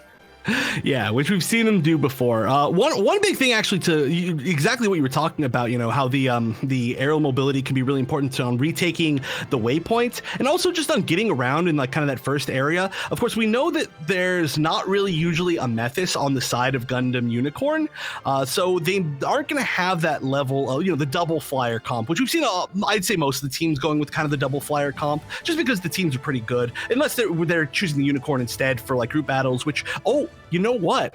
I just remembered. We did see the Unicorn coming out of BOZOS for that first point. It was the very first game of the entire tournament. We saw the Unicorn because they literally just deathball behind that box on the left side. I totally forgot about that. Yeah, they're able to rely upon the AoE armor essentially, and then if things go really south, they have that small health pack to really play upon. If they have the Pale Rider playing on that right-hand side of the waypoint, there's that mega health pack, I believe, right behind in the corner for that kind of firing squad on the right-hand side to be able to play off of as well, along with the healing pad that he's able to pop down as well. So, I mean, BOZOS, I feel like a lot of our teams have basically figured that out. That's kind of like the standard hold now. Pale Rider on the right side, Unicorn and your Dom on the left, really controlling that high ground push from the right. So it's been great to see the kind of evolution when it comes to how the meta has evolved here on Quarry. Yeah, even not even just like the meta evolving over time, but like the meta evolving throughout this tournament. I feel like we've seen a lot of, especially the maps that we've seen a lot. Like we've seen a decent amount of Quarry, a lot on Flak Fort. We're starting to see people really like lock down their strategies and like look at what other people are doing and being like, okay, hold on, maybe we just do that. Like let's hold a little bit less forward here. Let's hold a little bit, on this platform here. And you really love to see it. One thing that's actually a little bit unique that I remember Team Gundam Unicorn doing on this map is once we saw the switch to the Marseille from Inarizaki against them earlier today, they started holding a little bit more back. They were holding into the like buildings on defense instead of a little bit more forward on the waypoint, and that might have been to just avoid the hooks because they did change it once they kind of noticed that. But also it can be a pretty tough spot to shoot into if you don't know which direction they're going to be shooting you from, or if it's both sides. So we might see them kind of go to that. It also plays pretty well off of like the further range of having the RX-78 on their team. But I mean, I don't know. These teams are both so good at offense and defense. And honestly, we could be talking about defense all day. With these teams, either one could just like make one fast push, just wipe them, and then boom, we're at the point. And we could have talked for longer than it takes them to actually get through it. Yeah, we do see that quite often. I mean, especially when it comes down to matchmaking, I feel like, it's either a full hold or you just stomp through the rest of the map. There's like almost no in between when it comes to Quarry in that regard. We are just waiting now. We do have all of our players in the lobby just ready for the go-ahead to get into match number 2. Right now, it is BOZOS with the 1-0 lead here in this best of 5. And I hear the pilots getting activated now, the units firing up, and it will be Gundam Unicorns starting off on the offense. Yeah, and side note, as we start the second game, how cool is it that turn A breaks out of the rock? I think that's so sick. It's such a nice little touch that they add. I love all the little things that they add in this game. But here we go. We do get to see the team comp on defense, and we are going to see that Unicorn picked again, just like we saw in like I said, the very first game of the entire tournament, which really does go to show just how committed they are to this kind of, it's weird to call it a defense death ball, but it really is a defense death ball. Look at this. Look at this. The whole group, they're all together. It's all the boys. Yeah, they're wishing that they had the jump pad there to get up on top of that boss. No, but it does seem like they will try and hold on that left-hand side, 4-man death ball, possibly have the pale right on the right. But for the attack for Gundam Unicorn, they're not changing anything up in terms of their composition. They've got, of course, that RX-78 once again. So he's going to be crucial to try and take out that Sazabi on the other side, and knowing exactly where he's holding, I mean, you have to expect probably there on the right. So if you could just spam that angle with a hyper hammer, but here is that first push onto that high ground, which again, they leave available for them. Ooh, and hitting pretty much all of them with the incendiary grenade. That is going to be huge. Of course, that's one of the best tools at dealing with a death ball. It's just going to do so much damage and build so much of your G maneuver, which is, of course, is going to be a great answer within its own. And look at this. Already this hold is not working quite as well as we've seen before. They're going to get at least one pick. We're going 1 for 1. Oh, they're getting 2 picks, 3 picks, 4 picks. It looks like immediately they are going to be taking this waypoint. Yeah, that's the waypoint. You can see instantly pushing forward now for that Mega Charge plant possibly on to B. As I don't know exactly what they did to break it open, but they did. And now they're going to be able to benefit from that. The waypoint is going to be active. And this is one of those difficult parts on the first half to try and go back and pull them away. It's going to come down to your Exia to maybe try and get the flank, get that first before the Mega Charge goes down. But the Mega Charge hasn't even gone down at this point for the offense here. As the pick comes out from the defense. It's going to be James going down on that Exia now. The Pale Rider in the back line, finding one at the very least for the trade. Yeah, it looked like the offense was really committed to pushing, but then they decided, oh, no, let's back up. Let's regroup first. We see some people are coming back up, but here we go. They are trapped in this hallway. This can be such a deadly place to fight, but it looks like the Pale Rider is going to go down. Tism not being up is going to be huge here, and now he needs to get back into position. It's very hard for the defenders to get into a good position to defend B, because you can shoot through that floor, but only from the side of the attackers, essentially. So you have to get all the way over there, and this is a great plant. B can be very hard to fight through, especially with an Ashmore punch potentially up soon. Yeah, that was great because that patience, not planning first, allows them to get one more team fight win. That's a lot more G maneuver being built up here for that hold, and so that makes the retake that much more difficult for the defense as things are not going their way whatsoever. 26 seconds now remaining on that Mega Charge defusal time, and they are not going to have that window to do it. Gundam Unicorn A nice coordinated push there. The res does come down onto Tism, but I don't think he's going to be able to find an opening here. As again, that AoE control coming out from Force on the other side is so good. Excuse me, focus from the other side. They're going to charge forward now. No heals there for Tism, as he will fall, losing out on that battle up against the Dom, and it's all Gundam Unicorn. Yeah, no chance of defending. We have seen every single team try and plant on B primarily, and for very good reason. Once you can get that in there, it is very difficult. You gotta clear out both floors before you're safe to disarm. So that was a really quick push. I mean, a great take on the the initial waypoint, a great take on the first point without ever getting disarmed, and Gundam Unicorn is looking amazing on Corey. Oh boy, and they have 5.5 minutes now to work on this. They've already got the initial pick as well. You imagine probably the Exia going for that waypoint now. Duke trying to find a stun, but will not be able to connect. Has to back away. Drops down to no HP as he gets finished off, and it's going to be point B once again. We do have the Pale Rider up top, though, actually denying that plant. And he does have that Hades available to EMP to slow things down. Again, it's all about delaying here. They lose out on the Sazabi, the nade there, along with the follow-up. He just needs one more shot. He does connect, but the Sazabi is there to follow up. They'll get the rest to get their Pale Rider back up. That was like the hardest single shot to hit in the entire game. I know that exact feeling, trust me. But wow, that was such a brawl. We actually had both teams almost entirely going down. It was down to like 2v2 in the end of that fight. But they are just brawling in every single area. These are not concise, grouped up team fights. This is just little hits here and there, little brawls. But yeah, you got to be sure that you are covering B. It has been B here almost every single time so far that we've been on Corey. And now Exia is so low, the health pack not coming up. The Sazabi might fall down, but the Mega Charge still hasn't gone down. The HP bar is extremely low from either side, and it looks like the defense will hold for now. The Mega Charge has gone down on a B. The Screaming Nimbus is available for the defense, along with the Hades still being held now. But he does have to back away, unfortunately, drop down low and has to take the time to heal up. Die goes down. That's going to be the Ashmar picking it up. Focus has been doing an amazing job so far, and the funnels are just keeping them zoned away. The Hades will get popped, though, by Tism, and he does spot out one, gets the knock. He needs a little bit more, though. 30 seconds remaining now on this defusal time, as they still need to make their way onto B. There it is, finds another knock there, but Duke ends up going down, and now Tism brought down to 40 HP once more, denies the res, but he still needs to get the defuse. The axe comes in to finish him off. Yeah, not quite enough mileage. Tried his best, but there was an attempt there to disarm. It wasn't enough. Gets taken down, and now this team on defense is so staggered. It's going to be really difficult to find this moment. And look at this, another person down on the bomb. 3 people up, 3 people just standing there trying to body block the diffuser, and it's not going to work. And that is going to be 0 defuses, a clean push from Gundam Unicorn.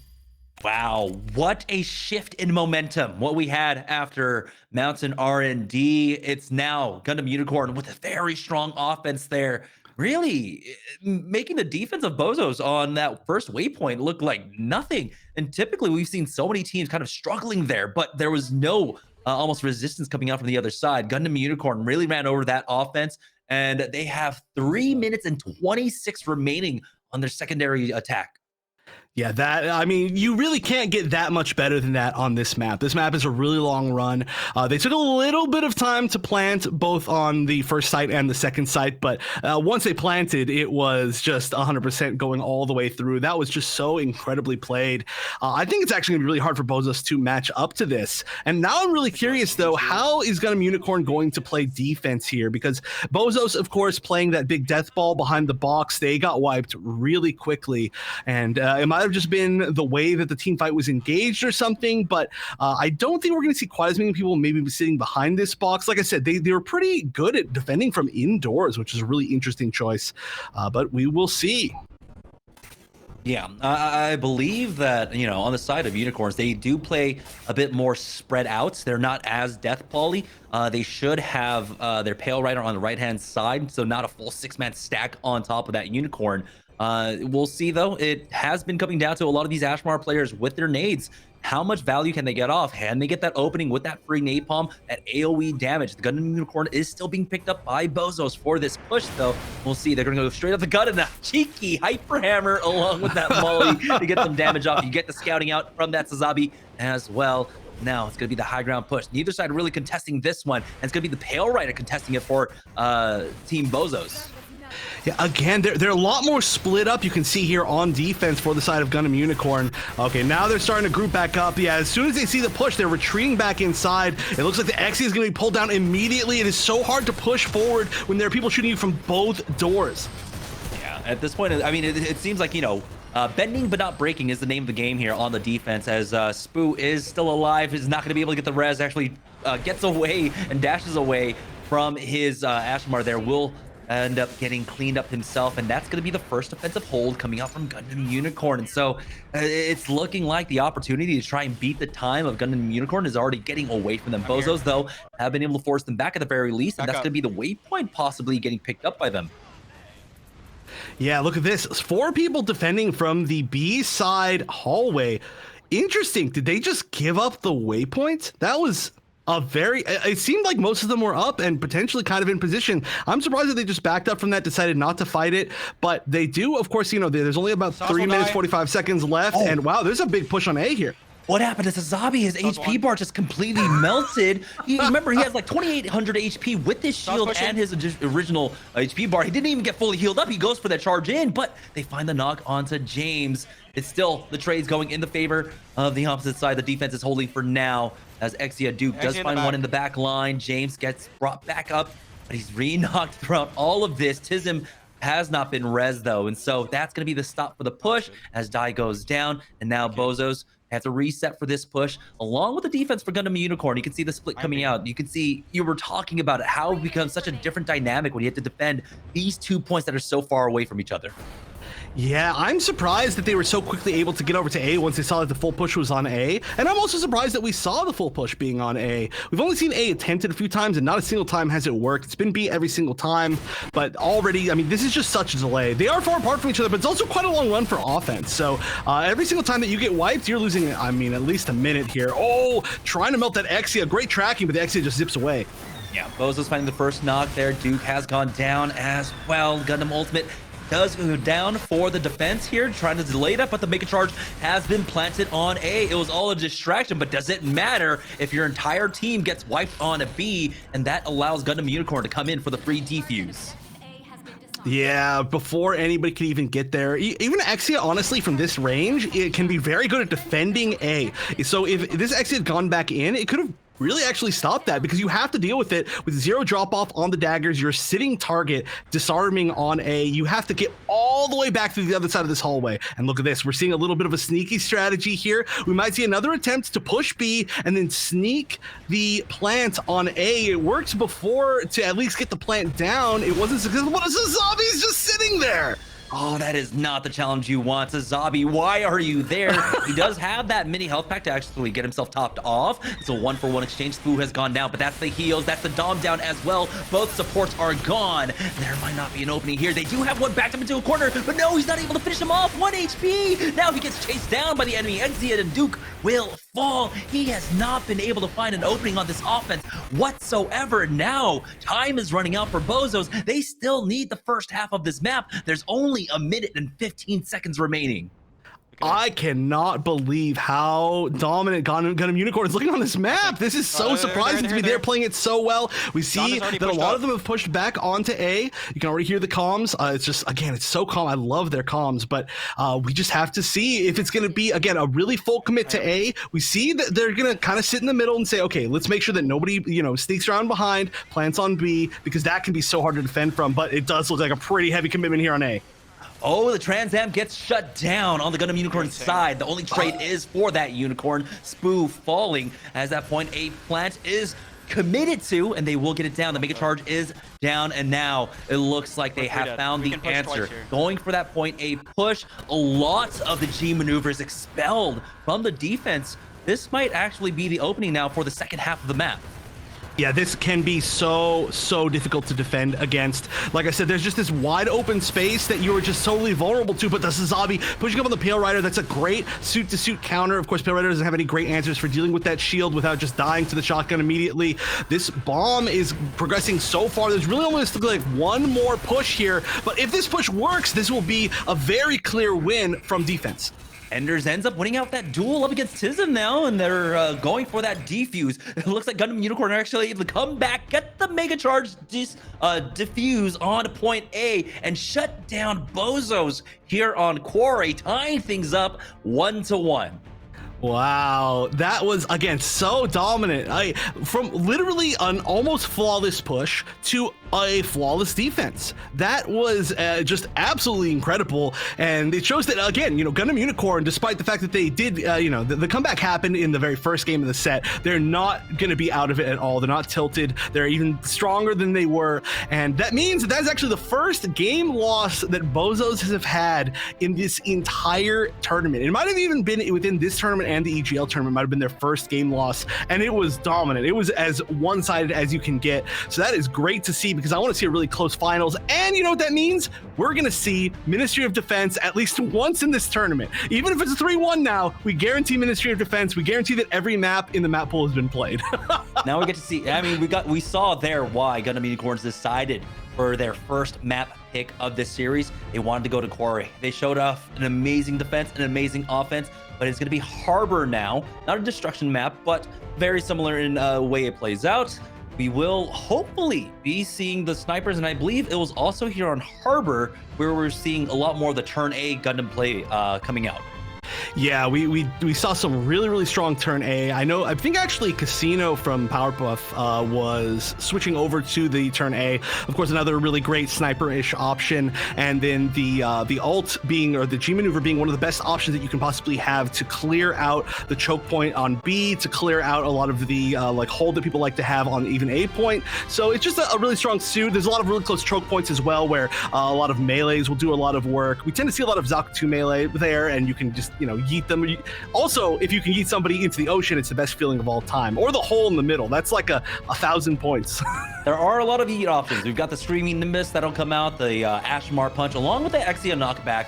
And if we see that Gundam Unicorn pick still being picked up by BOZOS, that is another option. So a lot of environmental deaths we do see happen all the time. I mean, it's not going to be as much as like your first time on Harbor, where you don't realize like half the map you can fall off of. Yeah. I remember the first time I played on Harbor, like we were on defense first, and so on our first run back to try and get our defensive setup, half our team just fell into the ocean. Like it was just that was my first experience of Harbor. Well, that's a pretty classic solo queue experience, regardless on Harbor. I can't tell you how many times I've seen teammates just like, we're just fighting, we're defending on B, and then all of a sudden they just like dash into the hole in the middle, or they dash into like one of the corners that you can fall into around that like pillar in the middle right before the choke point, and you just see your teammates just go down and you're like, oh no, that's really unfortunate. Goodbye, my friend. But definitely not going to happen here with these really strong teams. And the match that we saw here on Harbor yesterday, it was a very good match. It was actually really close, and we saw one of my favorite plays of this entire tournament, maybe my favorite play of and I think 3 or 4 people on the team, I think it might have just been 3, jumping over the wall at the very last moment to make the final push using the GM sniper jump pad, and then splitting the enemy team, kind of like pincering them in between the choke point angle and the back angle. It was so sick. Yeah, and the thing was, like, the margin of error for that play was extremely tight. If you missed up your boosters just even a little bit, or if you didn't get the initial kill, you weren't getting onto the point in time. So they had to be immaculate in that push. It was a fantastic moment. We're just waiting on map number 3 right now. And like we said, it will be on Harbor City. This is going to be fun. Hopefully we do get to see the sniper battles. We do see how different it plays at higher levels. Right? When you're playing this one in matchmaking, everyone's just holding that initial corner, right? The defense is right there, right up on that corner. But right now in higher level play, you're playing a little bit further back. You play inside the city line. You're playing inside of the buildings. You're playing for the extra cover there. Yeah.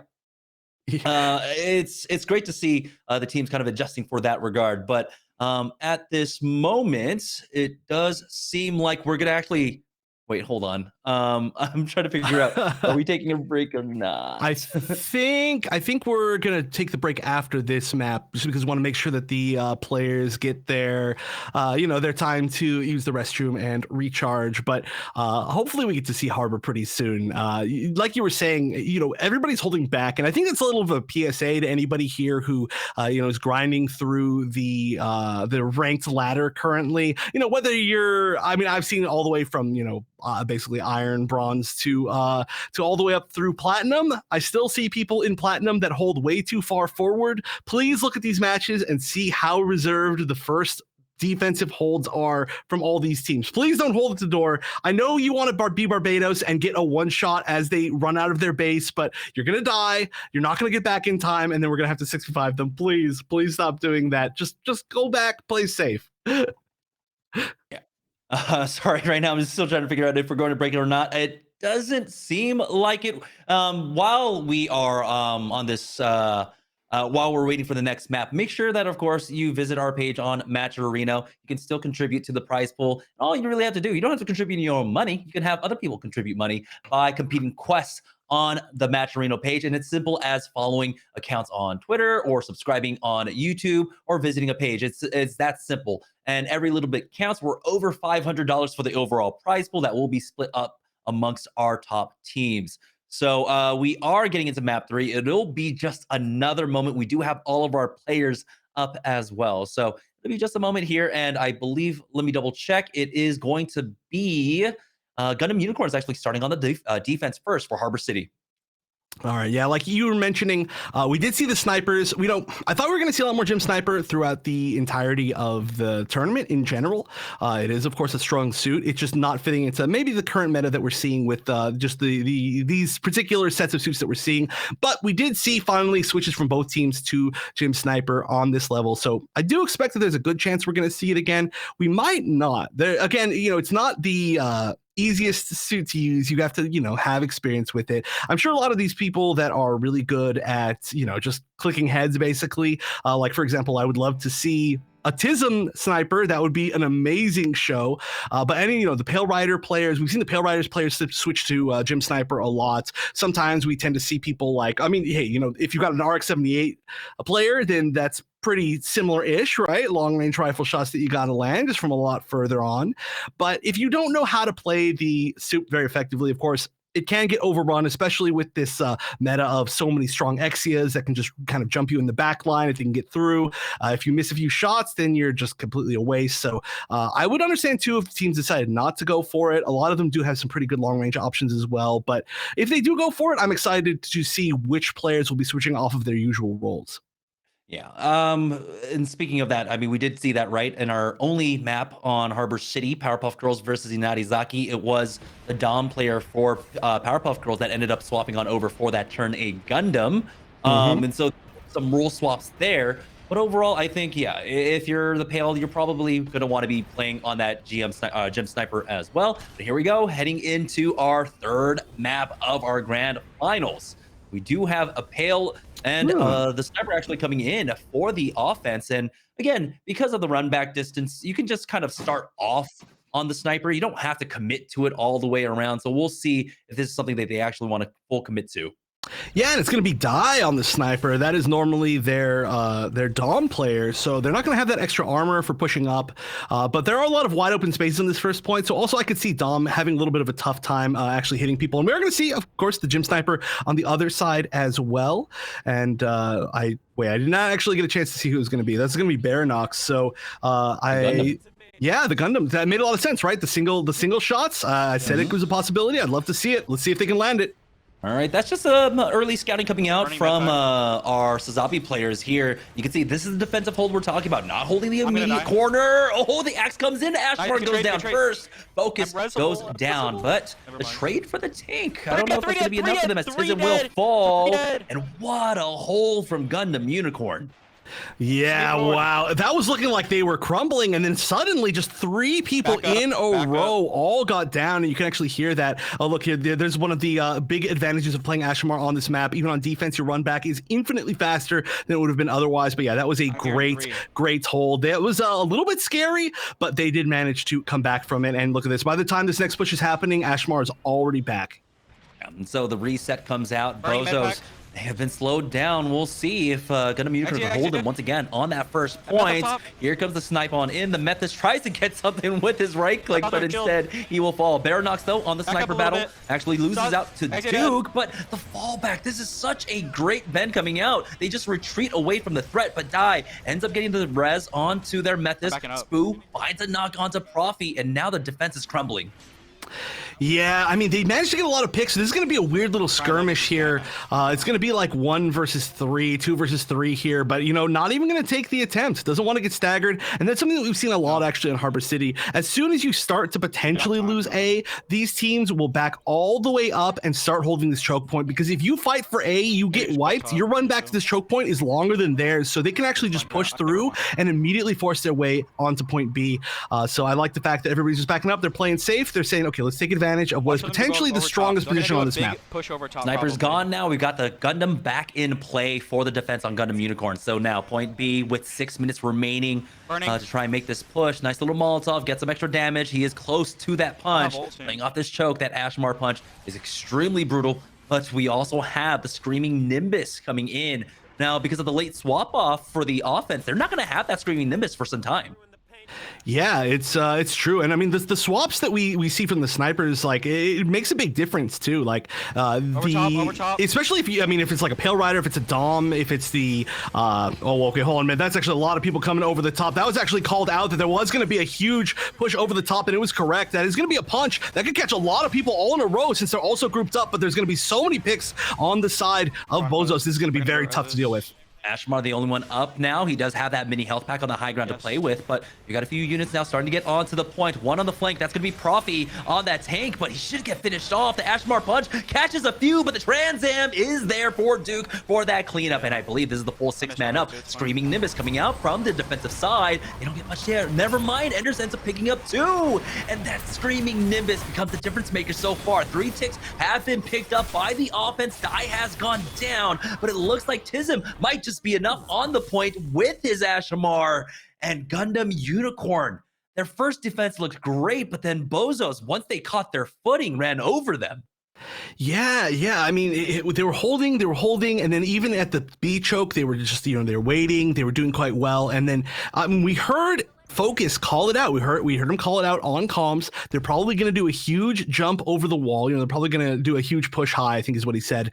And it's exactly what happened. And despite that, it's not easy to deal with, right? It's not easy to deal with suddenly so many people coming over into one spot, and they just weren't able to deal with it. Despite they landed the incendiary grenade. Then that was pretty much it. There was not as much AoE damage as they needed to deal with that situation. They weren't back enough that they could actually kind of use that secondary spot as a choke point, and they just weren't able to pull it off. So, I mean, really great attack here from BOZOS.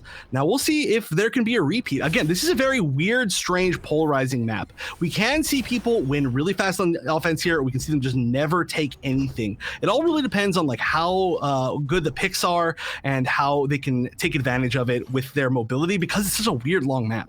Yeah, BOZOS are going to go for that Pale Gym sniper setup on the defense here. So they will be lacking a little bit in the armor situation, a little bit in the heals. They do have that Method, though, to really play off of. There are a lot of health packs in the cityscape to really kind of supplement that at the very least. But you're still kind of playing against a mega health pack on the other side when you are playing defensively back there in the cityscape. For the offense, though, for Gundam Unicorn, they are also opening up with the Pale Rider and that Gym Sniper. We'll see if they can find the initial frag. Yeah, the sniper seemed like it was working out pretty well until that one really big push that it wasn't like a dominant push even on the other side. So we'll see how it works on offense. Of course, just getting the picks on offense is a lot more important than getting the picks on defense. And clearly, playing RX-78, they can aim single shots. Oh. So they actually give up that same position that Gundam Unicorn were playing on their defense. They're going to play further back, basically on points. Well, that allows Gundam Unicorn actually to find a lot of angles to try and find an opening. You see James on that XA the entire time. He's looking for that opening to dive in, get that stun onto one player, and maybe focus them down onto that Sazabi quite possibly. Ashmar's getting a lot of damage. One shot on that Sazabi, but he does have a health pack to fall back to as Subject ends up going down. James will fall as well. What a turnaround here. The defense just lulls them into a false sense of security and then picks them apart. Yeah, but you know, this is actually kind of a scary situation. A lot of people, yeah, I was about to say, a lot of players on BOZOS are actually very, very low. You could see them all getting down to pretty much one shot. It's just the damage was split amongst them so heavily. So realistically, before they could heal, there is the possibility that they could get a few downs. They could have to run back, but oh, very nice. The headshot coming out from that sniper, taking out Tism, and now that is point A getting cracked on open. D was alive for a short time, but Spoo falling means they have almost no presence there whatsoever. Cheeky little peeks coming out from the XL player Duke here. He does catch out the Ashamar on that rotate, but a little bit longer to get that point. They will still secure it, and it's really not going to be an opportunity for them to contest here. 3 ticks coming on in. They don't have any G maneuvers really to rely upon for this as well. So Gundam Unicorn now will have about 6.5 minutes, 6 minutes and 13 seconds to try and capture point B. Yeah, and just like last game, they're going to immediately switch back to the RX-78 instead of the Gym Sniper, which makes a whole lot of sense. I mean, Gym Sniper can be pretty good on this point, but it's not really as good as any, you know, as A on any point in the entire game. So we are just going to see the switch back to normal. We're going to see a pick on both sides, a 1-for-1. Oh, but it's going in the favor of, it looks like BOZOS at this point, as they were able to hold the line here. Having that Pale Rider dish out consistent damage from mid. Gundam does end up picking up that health pack. You got to be careful there. Hyper Hammer misses as it looks like Tism's got his dancing shoes on for this one. And now he's right back to mid to try and apply pressure. The Exia charging up that dash. He's ready to bounce around with it. Ashmar has fallen as Focus takes out his counterpart. Now the Exia going in with the Trans Am available. Enders ends up picking up D there. And now not much value getting picked up from Duke with that Trans Am. Yeah, and we're going to see a few people on the side of BOZOS going down. In fact, a lot more than a few right now. This is going to be most of Team Unicorn up. There were a few picks that are going to have to run back, but if they can kind of hold this defense at a choke point, we do see the punch. It's going to stun the Sazabi. Let's see if the Sazabi can go down. It looks like it's going to hold on for a little bit longer. I got the and he's healed up to full here, and we get a look at that actually from behind. Yeah. Never mind, it's a little bit delayed, so the Sazabi does go down. It's one more falling on D, and now you can see they're starting to lose presence here. The reinforcements are coming in. The Ashmar up top. They secured their second tick, about to get their third, but they're just waiting things out. The Hades getting the kill onto Baronox as Tism has that angle for himself. Subject will fall, and it's only going to be 2 ticks secured by Gundam Unicorn on this push. They still have 4.5 minutes remaining. Yeah, I think that pretty much gets out of the range of having kind of similar times going into overtime, but that was a really, really strong push, and they just need to do that one more time to secure the entire thing and at least get it into an overtime. But it's going to be tough even if they do manage to do that. And look at this. He said he's ready. There's clearly been a plan formed. The huge, 3-person push over the side of the wall, and it does look like they're going to take out Duke. They're going to take out the Sazabi. Focus goes down, but they're still slightly ahead by numbers. Oh, James trying to push in with that Trans Am. Baron is the only one up.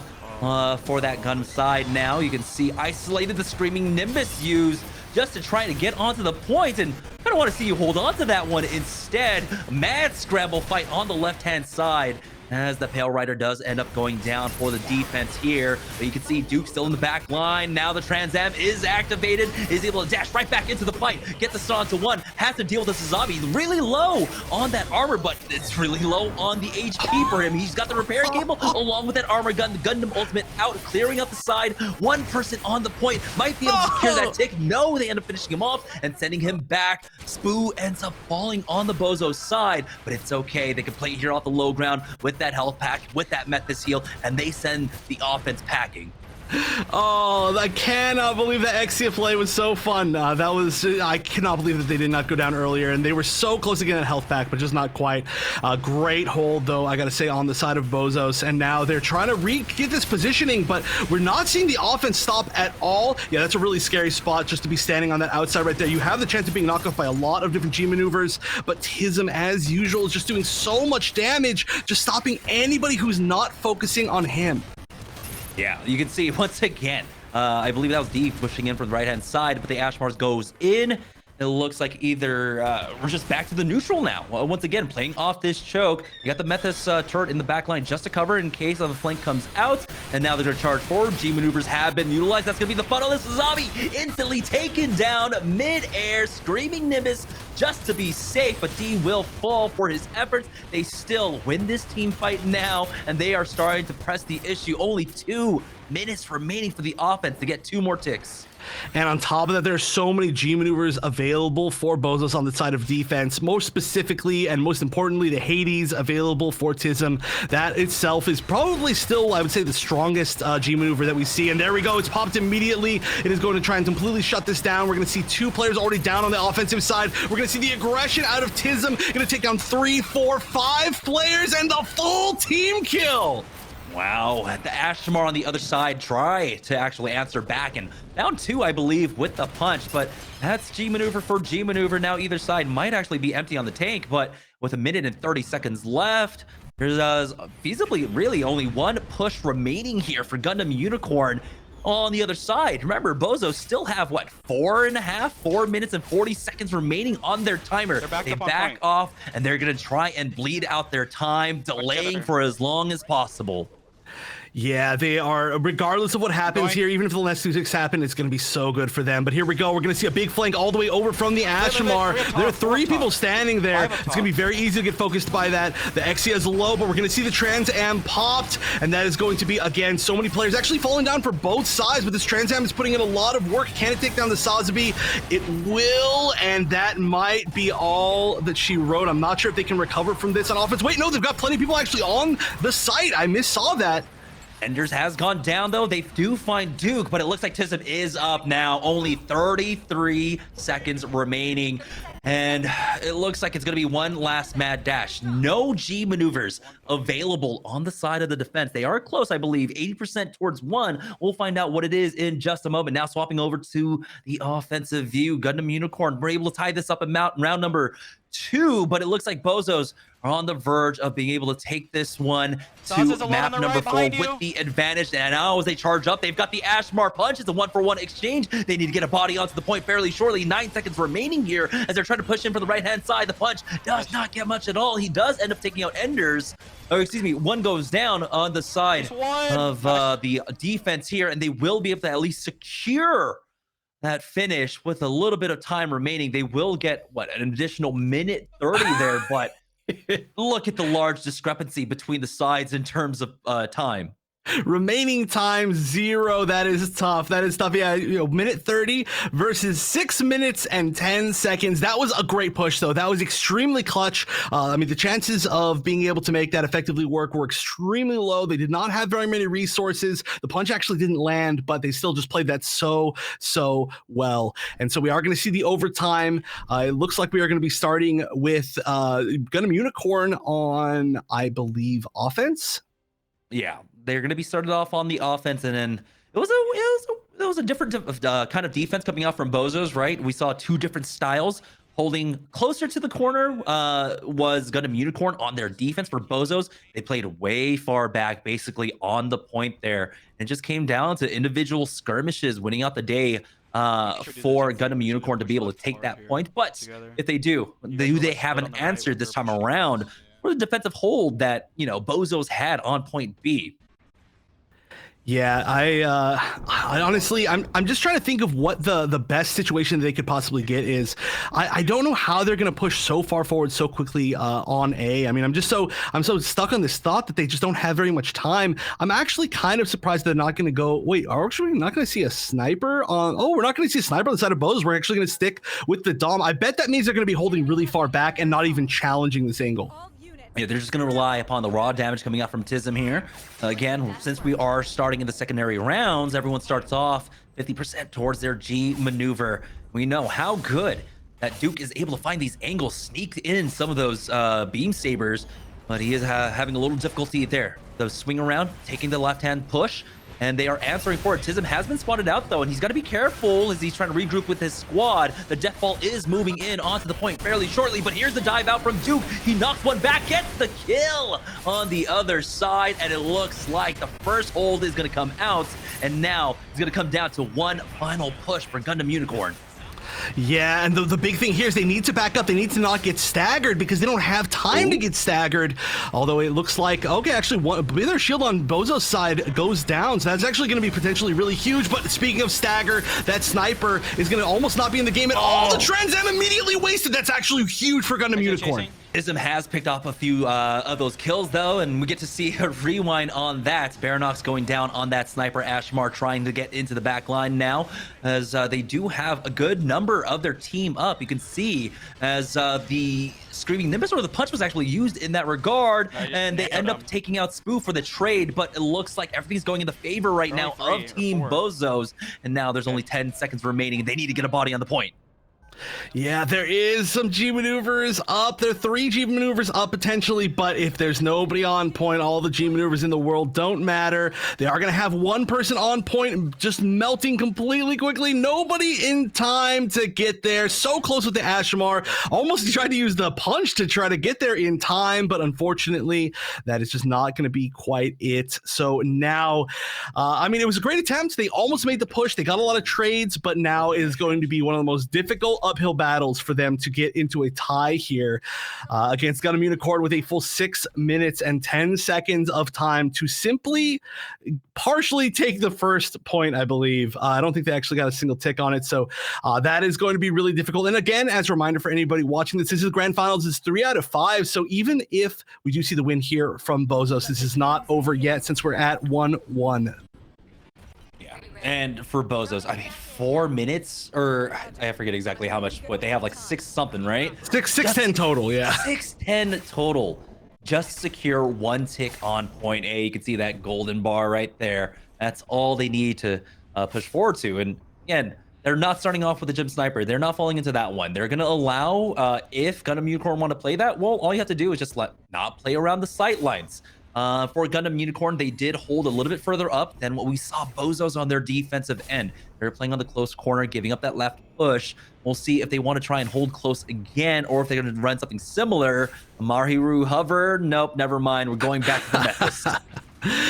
You know that we love to see the Mahiru in this household, but yeah, Mahiru definitely not the pick I would choose here, sadly. Although I might choose Mahiru anywhere just because it's fun like that. Actually, Mahiru on defense here can be really obnoxious for the very first push. But here we go, 6 minutes and 10 seconds. BOZOS doesn't have to take any huge risks, right? They can wait for picks, they can play safe, but a way more forward hold here. And look at this, we're already seeing a ton of damage getting put onto BOZOS. They also got the early confirmation that, yeah, it is going to be a sniper composition for them, so we're going to instantly dive onto him. Baranox has fallen, but they end up losing out on their Sazabi once again. The focus fire onto the takes have been fantastic, but you can take a look now as things start falling apart. This is where Duke comes alive. When he finds these individual skirmishes, now he's got the health pack to heal him back up. He's got the armor gun as well, and he finds one more kill onto subject, and now things are falling apart for the defense. This is BOZOS now on the verge of taking a 2-1 lead, setting themselves onto match point. Trans Am just for the victory lap, and now BOZOS take the lead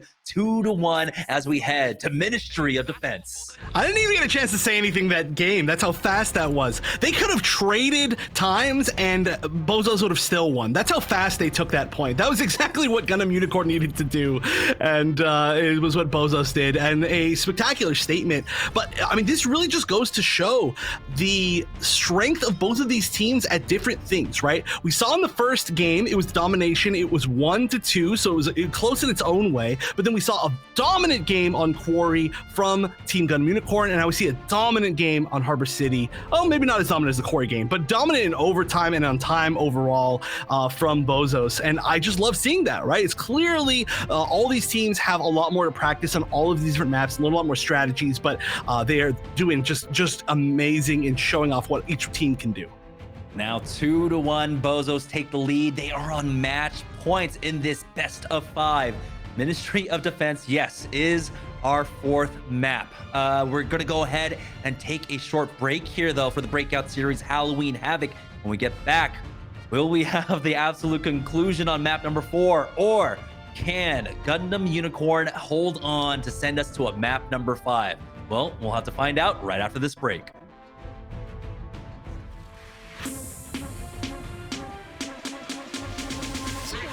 being sniped out when you go for the repairers. You can see them start to just try and move forward. Max 94% to the ultimate. Objective here. Payan does get Stolly. Carl Sagan gets Kyler, but the headshot comes. The 8 point is now under contest. And Dream hits those shots once more. Stunned through. And it is now going to be just absolute. Carl Sagan! Carl Sagan! Carl Sagan coming in with the absolute clutch Zaku to melee G maneuver. Welcome to the Gundam Evolution Breakout Series. This video will explain the format for competitive Gundam Evolution across the North America and European regions, and how you can become a participant in the series. Teams will participate in the Breakout Series for a chance to compete in the Gundam Evolution Newtype and Academy Leagues. The Breakout Series will include 2 regions, North America and Europe. Over 4 months, teams will fight to gain points based on placements in each event. Teams will compete in 6 total events to gather points to qualify them for the Newtype or Academy Leagues. Each event will host a 2-day double elimination bracket where the top 8 teams will gain points towards their qualification into the international leagues. At the end of the series, based on the rankings, the top 8 international teams will automatically qualify for the Gundam Evolution Newtype League. The following 4 will automatically qualify for the Gundam Evolution Academy League. For the Breakout Series, we will be implementing a map ban system. Teams will pick and ban maps based on the poll vote via the community. The maps that will be rotation for the Breakout Series are Underground Command Center, Harbor City, Mountain R&D Lab, Thermal Plant, Quarry, Flag Fort, and Ministry of Defense. Additionally, we listen to feedback from the community, and we will be putting Zaku2 Melee in the competitive quarantine. This means that throughout the Breakout Series, Zaku2 Melee will not be allowed to be picked within competitive play. Next, let's talk about your paths into the Newtype League. Following the Breakout Series, 2 open qualifiers will be hosted for a chance for pilots to participate in the Academy League. Teams will participate in a double elimination style bracket, with the top 8 teams qualifying for the closed qualifiers. The top 2 teams at the end of each closed qualifiers will be invited to participate in the Academy League. The Academy League will feature 8 rising teams competing to hone their skills and play for a chance to promote onto the Newtype League. The Breakout Series is the beginning of an ecosystem where competitors across North America and Europe can compete to prove they are the best of the best. We look forward to seeing you compete, pilot. It's time to earn your stripes.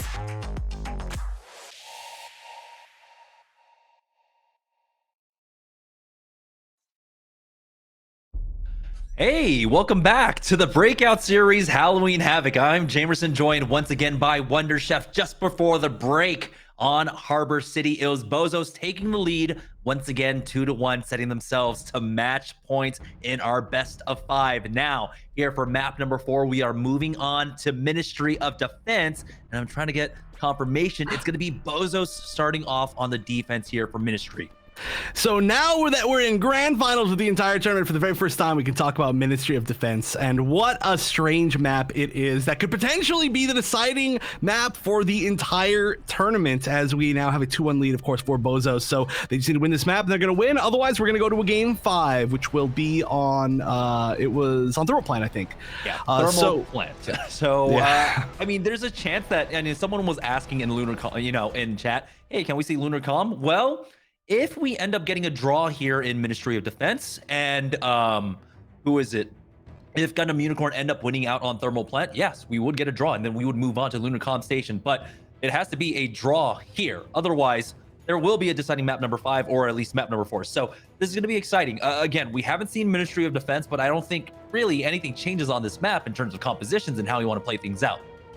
Yeah. Also, just to specify too, like it's not just going to be a draw by the actual game. Like even if they go to overtime, if they would have to draw completely on time as well to get that entirely. So maybe we'll see it, but probably not. But yeah, so I want to talk though about Ministry of Defense, because it is a strange map, right? We are going to see undoubtedly a lot of flyers. We've already been seeing a lot of flyers throughout the day, but it is one of the strongest maps for flyers, right? You can get from spawn, the very first spawn on offense, to a bomb site on the first bomb site in seconds, in the span of like one flight, basically, which is just so unique, basically, from any other point. And not only that, it's not like you're flying over a bunch of sightlines, you're flying over a mountain. So the defense usually, I haven't seen this competitively, of course. It's the first time we're seeing it in the tournament, but I believe that a lot of the times the defense is going to hold very far back, and sometimes you even see people actually give up the waypoint. The waypoint in this one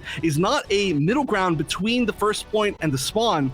The waypoint is all the way off to the side and gives you a secondary angle to attack the first bomb sites from. So there are a lot of different interesting ways that you can play this map, whether you play very far forward to try to hold them at like a choke that they can't get to anywhere, or holding it really far back, giving up the waypoint. I don't know which one either of these teams is going to do. Yeah, I mean, right now, I think with the reliance that we have on Pale Riders and our Pale Rider players, that, yeah, going for that waypoint can be strong because you will have access to that high ground railing.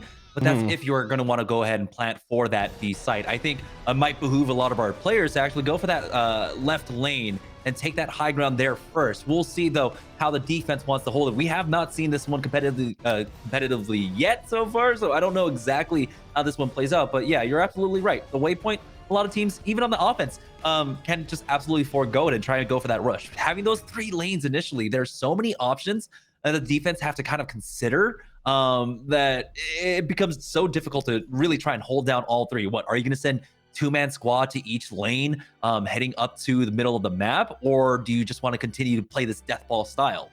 Yeah, it's very difficult to make the correct call right there. That is, I think, why we tend to see so many people playing really safe and reserved and on the point there. Because if you commit, let's say, even half your team to defending the waypoint, and they decide that they want to just rush through and to just push, like you said, all the way through that left side where you kind of get that like overhang that's looking over point A, then if they just push all the way through there, then suddenly you're totally out of position. They're closer to the point than you are, and even if you do manage to get a few picks, get a few kills off, they spawn really close to that. So the spawn is just really close. There's a bunch of ways to go. It can be very hard to defend the very first point. The second point, once we get there, it's a very different story, right? It's these big square rooms that are either above or below, and you see some very unique picks in there because, I mean, Melee is extremely strong at attacking and defending that point, but of course we don't have the Zaku 2 Melee, so it can be just extremely chaotic. And again, that one's a very important waypoint that you definitely want to take or retake. So this map can go a whole bunch of different ways on point A, a whole bunch of different ways on the second bomb site. It's a weird one, and there's definitely a reason why this is the first time that we've ever seen this map in this broadcast, for very good reason. It's a weird map. Yeah, we're just waiting now for our players to get ready, and we will get things underway. Like we said, BOZOS will be starting on the defense first. Again, I mean, while this is a map where you can play off of a sniper, I don't think we're going to see it. It seems like, sniper left a little bit of bad taste in the mouth of BOZOS, so definitely not really on the cards for them.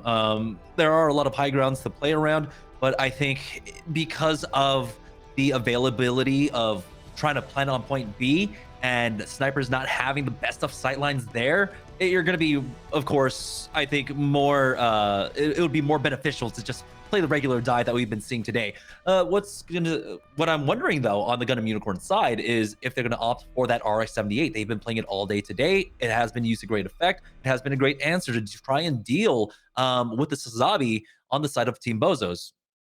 Yeah, I mean, especially on not point B, the second set of bomb sites, I could very much see it working. Maybe not seeing the mace quite as much in the first set of bombs, but I mean, just that range, I think the RX-78 matches this level really well. And you were talking about sniper.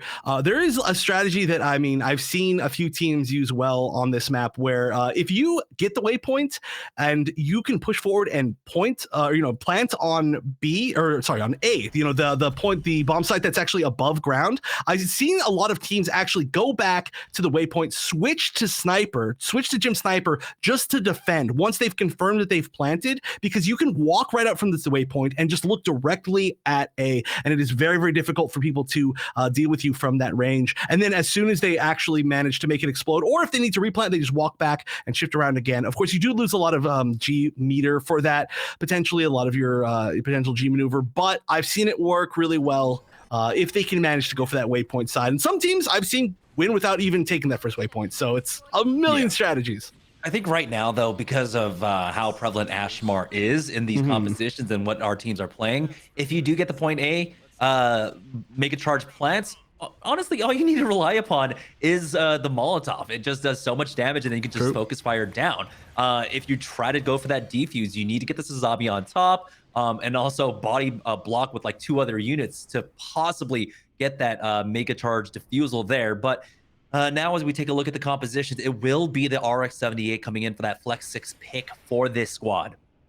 Yeah, I mean, it makes a lot of sense for me. The ranges are just, there can be some ranges in this map. This is a lot of weird ranges too. Sometimes you have to fight really close up, and sometimes you fight a little bit further than like Pale Rider's drop off. And so RX-78 can hit those ranges really well, especially this first one. If people tend to hold forward here, which I'm assuming they're probably not going, oh, never mind. This is a really far forward hold on defense. They're actually going to be sending about half their team, I think, to the waypoint. We're going to see the Ashmar get downed, but of course it falls to a safe place. One of the best advantages of Ashmar. Yeah, this is what we're talking about, though. They're going to go ahead and not fight for that waypoint. They're just going to send themselves to the left-hand side, get their Pale Rider on that high ground. The challenge is here, though. Tism is going to try and fight from the other side. You can see that they have their Sazabi up close, trying to find a flank on the Ashmar to try and get that Molotov down. But now they have been able to establish themselves on the high ground. Duke has been challenged. He goes in for the dash. Only gets the stun, does not get the confirm. And now this is about the slow work coming out from Gundam Unicorn on their offense to really wrestle this position in their favor.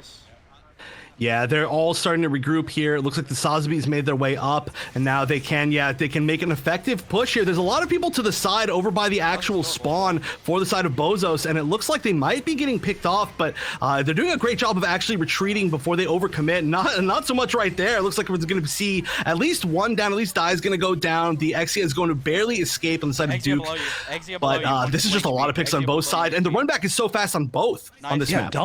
Dom and Pale Rider are still up here along with the Exia now, and so they might actually be able to hold down this position, cut off the reinforcements coming in from the flank. You can see now that they're relying upon those health packs to get back on up, and here's the Pale Rider run back for Tism, and the Mega, it looks like the waypoint is actually going to get picked up. Exia spotted out here, and it looks like Duke is on the hunt. Oh yeah, that's the classic. Dude is always on the hunt, but yeah, this is really scary because both of these spots can be potentially really easy to defend for defense if they do manage to get that singular plant. You can see there's so many lines of sight on A from literally every single angle that you could possibly get to, and then from B, I mean, it's just this enclosed little spot. So we just need to see one plant on the side of Gundam Unicorn, but I do love that sneakiness to get away to back up a little bit there. In that Hyper Hammer opening things up, and it's going to be the Sazabi going down first for BOZOS, and now they need to wait. Mega Charge has gone down onto the A side, so this is going to be a very difficult retake for them. Again, we're talking about how big of a effect that Ashmar has, but the Hyper Hammer to try and stop the defuse along with the stun from the Exia. But here comes the Trans Am. Speaking of Exias, and there's the first dive on in. Profi is the first one to fall, and he's on the hunt for more. He does have to be careful here, fighting up against that Ashmar, but he will be able to get that. Their shield has fallen, but he is the only trade so far until Die goes down, and that's going to be a full team wipe, it looks like, in just a moment, and he's going to get the free defuse. Never mind, the Exia is here to stop it with the Trans Am himself. He buys enough time, quite possibly, for the respawns, but no, the body block is here. All 3 members right on top of him, and you can see the Ashmar was not enough. You need a little bit more extra damage than that nade to burst through that defense.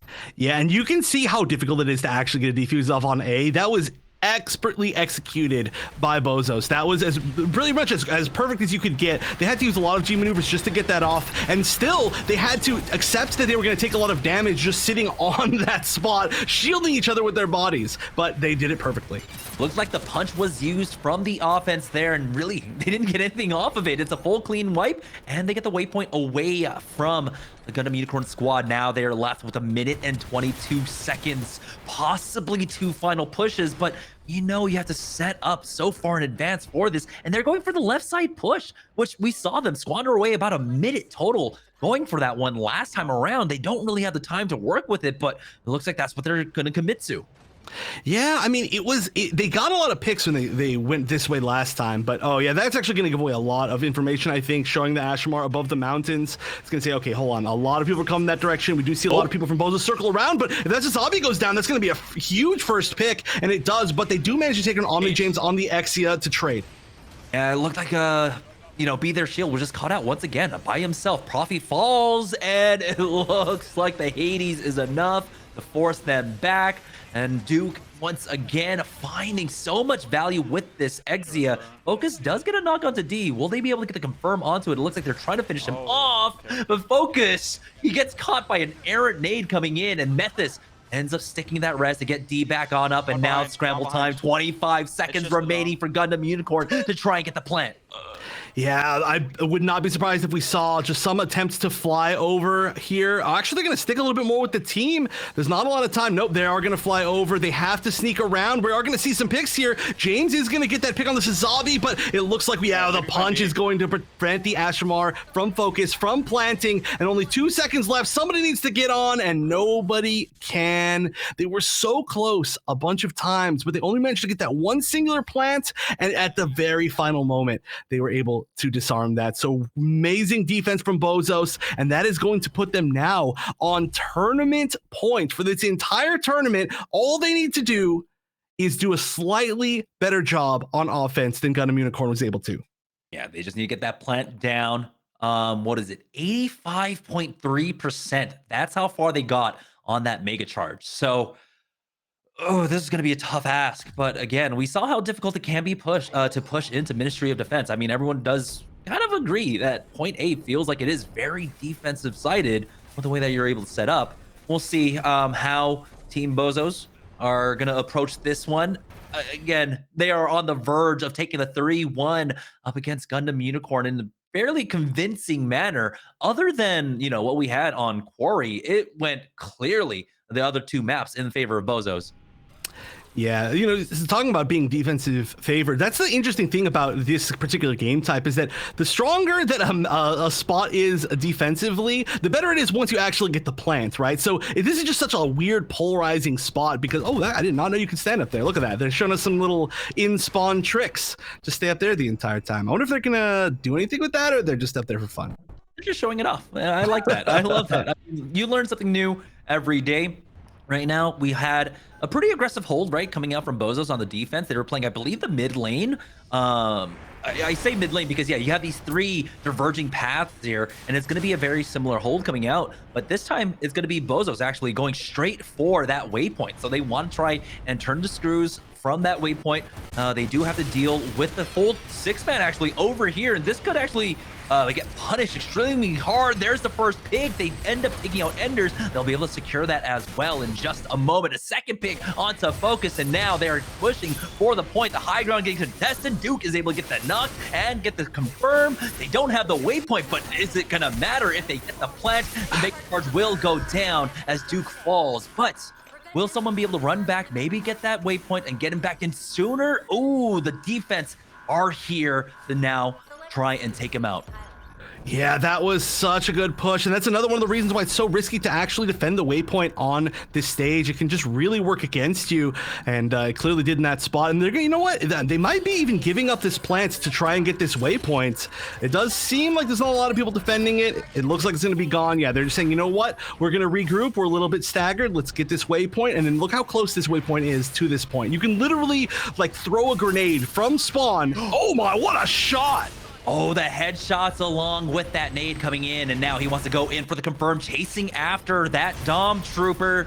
Enders is might be caught out here as Duke goes for that chase, but he will end up going down. Enders falling. It's the man advantage now with that res onto Duke. All 6 members up for BOZOS as they are going for that plant onto A. The Exia is not there to try and get the deny on it. You can see how well Tism is doing now on this Tail Rider, just controlling the battlefield, dodging out all the threats.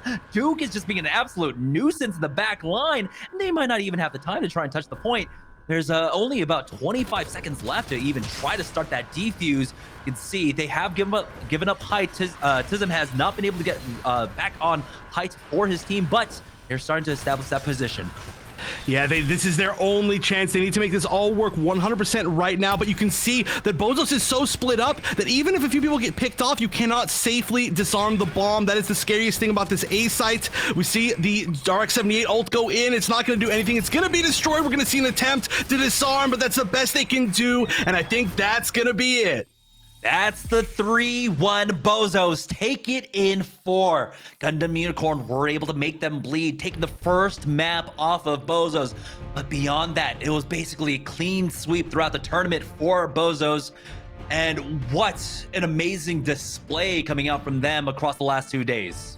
Yeah, they were, one of the favorites to win. They showed exactly why. I mean, they are dominant right now. They show no signs of weakness. This set was the first time I think that they showed that they could, like you said, bleed at all. Taking their first game loss, maybe in tournament ever for Gundam Evolution, managing to get pretty close. Getting some round losses here and there, but still, despite all of that, they showed just how strong they are by adapting to every single thing that happens to them. And in the end, they had just an immaculate showing. Nobody could quite stand up to them. And it's because their team is just so solid, right? There is just no weak link in their team. Yeah, I mean, we saw that from the side of Gundam Unicorn, they tried to create a weak link, right? They dealt with Duke early on in the series and were able to respond, but their main answer was try to win the tank battle. They brought in the RX-78 to have that extra shield pressure, that hyper hammer, and they were doing a great job.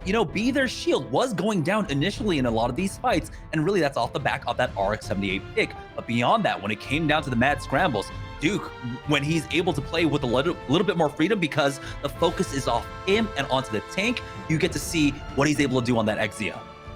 Yeah, just wrecking havoc, just running around, just being a nuisance that just manages to happen to kill half of a team. So super impressive. Everybody on their team, Tism, of course, showing off that incredible aim, who is, of course, one of our MVP potential players. I don't know if the voting's still closed for that or not, but every single person on their team just played incredibly well. And now I think this is setting up a storyline, right? Of course, this game is new, the competitive game is new. Oh, but you know what? We're going to see the MVP already. So we do have our Sotora's Tabletop Gaming MVP for Halloween Havoc, and that is going to be Focus, who so expertly showed us the comms and the POV from so many of those previous matches. But, that play was incredible. So congratulations to Focus for being voted the MVP. Yeah, he did have an immense pressure and presence across these matches. We got to see when we were on Over Mountain R&D how huge that Ashmar play is. Every single map, he was a difference maker in so many fights.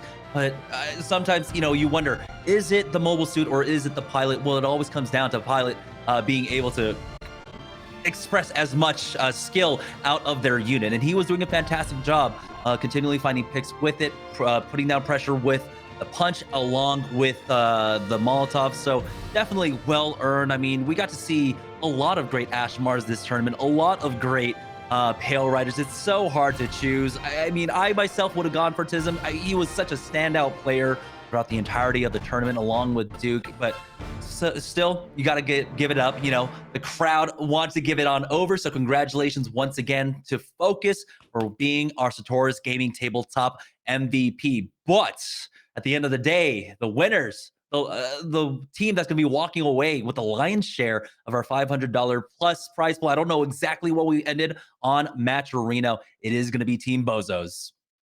Yeah, they have absolutely earned it. And like I was saying, they're earning money. Let's take a look at the bracket. Let's see how they got to become our grand champions. And spoilers, it's all through the winner's side.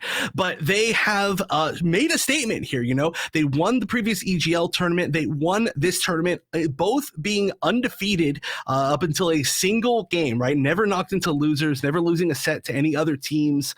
And that is a great storyline going into the rest of this. I was saying this right before we got to the MVP segment, but this is a new game. It is a new grassroots esports scene, and we have players from all over the place from a bunch of different other games that are now jumping into this and creating teams. Like, for example, again, we saw players from Battlefield, we've seen players from Overwatch, we've seen players from Smite, we've seen players that are not even from shooters. There was, I think one of the teams actually had a bunch of Rainbow Six players, which is one of the shooters that I come from, kind of. But it's so great to see all these teams get together, and we need to start seeing, and one of the goals I think of this tournament series is to see how all of these teams are starting to stack up against each other. And right now we've definitely got a top dog that is the top dog to beat, right? Yeah, so let's go ahead and take a look at the bracket one last time. Our entire journey here for the Halloween Havoc. We started things off, I believe our first match was actually BOZOS. It was BOZOS versus Koi Boys. It was the first inkling of the greatness coming out from BOZOS. It's just 2-0 all the way across the winners finals. And really knocking down some of our favorites. They knocked down Inarizaki. They knocked down who was the other squad that we were looking at before? Oh yeah, Gundam Unicorn. Excuse me. And those were some of our favorites coming into day number one. BOZOS did such an amazing job, and it only came down to the grand finals where they finally dropped a map. Yeah, that is, I mean, but great stuff, though, of course, is Gundam Unicorn for making them drop that map and making them really, have to change their entire strategy around just to readapt. But honestly, you can look back at the very first game that we ever saw, and it was, we were seeing BOZOS versus Koi Boys, and Koi Boys actually did pretty well, considering how every other team in the entire tournament did against BOZOS. So you can give a shout out to them. I know a lot of them are still in chat and have been talking about and playing about, and there's no shame in losing to BOZOS like that. Getting beaten by BOZOS is as long as you can get anything, as long as you don't get shut out, which they did manage to do, that is a huge accomplishment. I guarantee a team of 6 of me would get shut out by BOZOS. Yeah, so congratulations. I mean, a team of 6 of me would be shut down by just Duke. Solo Exia, but yeah, what an amazing weekend of play here at the Breakout Series Halloween Havoc. We have a lot more in store for you, so make sure that you are following us across socials and of course here on twitch.tv. I'm sure if you were here you are already following this, hopefully, but just as a quick reminder, because sometimes people forget, making sure that you are on top of things on Twitter is going to be the most important way, I would say. Overall, we have a lot more events lined up leading up to the Newtype League, and you're not going to want to miss any of that. But that means that will do it for us, for Wonder Chef and myself, and of course all of our production, Lux and Craze, everyone putting things on behind the scene. Thank you so much for watching at home, and once again, congratulations BOZOS for taking it all home. Now that'll do it for us.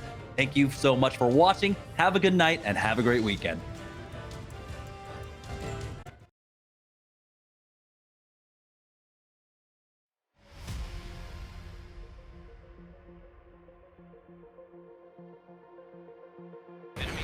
But it looks like they will actually get caught. That's going to be one going down. One more possibly. It is the Ashmar falling in. Oh no, Casino was caught off guard too. So now only 3 members up, but they're in the middle of the rest of the team here. It's going to be a full 6-man. Oh, you gotta be careful. You got the energy cable, you got the repair cable along with the heal being used early on. Hades will get popped. They're not actually using the Methasol. They don't have it, or they might have actually popped it onto someone else as they charge forward. Now Ashmar Punch being utilized as well, and the Screaming Nimbus, everything being used from the defense here. They were trying to play for that drop down to respond to either a point A or point B push, but now here's a concerted effort coming out from Inarizaki, but they're not even going to be able to make it over to that waypoint. They already cleaned up. Transam, I believe, might have been used here. We do have the Unicorn ultimate going down, picking up 2, and now that's going to be the clean line. You can see they're trying to measure the defensive push, and now they end up losing out on their Sazabi, but the Hades has been used from the defensive side. They're at least bleeding out some of the ultimates, and with the time advantage that they had on point A, that's actually kind of good for them. Bleeding out 2 ultimates. Nimbus, they've got the Hades along with Transam to play off of here, and put the initial pick onto Batty, and there's the Screaming Nimbus coming on in. They want to play off of this to just create some space, allow their team to come on in, maybe even pick up 3 there for Casino on the Dom. I was talking about the on point, 23 seconds left. They do have the mobility to seek somebody behind, but I don't know if they want to use that right away and split their team up. But this is the turret got 2 kills. The turret got 2 kills from Memphis. Yeah, set up though expertly by that Ashmar Punch, who was just waiting around the corner that entire time. You get once you capture the points. Turn A Gundam has his butterfly ready to go, but he doesn't need to quite use it. We'll go ahead just in case. He'll have time try and build that one up as he clears out 2. They find 2 more picks here, so they're not going to risk anything at all whatsoever. They've got the huge man advantage, and now he gets one last over.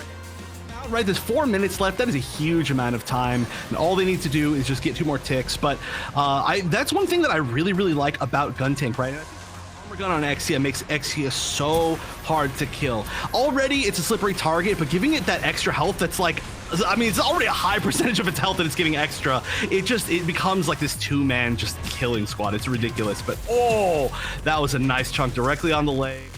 Back, he will have that faster charge to try and knock them back. It worked with that Ashmar punch, but instead just the presence alone. Transat has been used. They find two. Listic has gone down. They need to get a man on the point now, and somehow Powerpuff Girls keep this alive.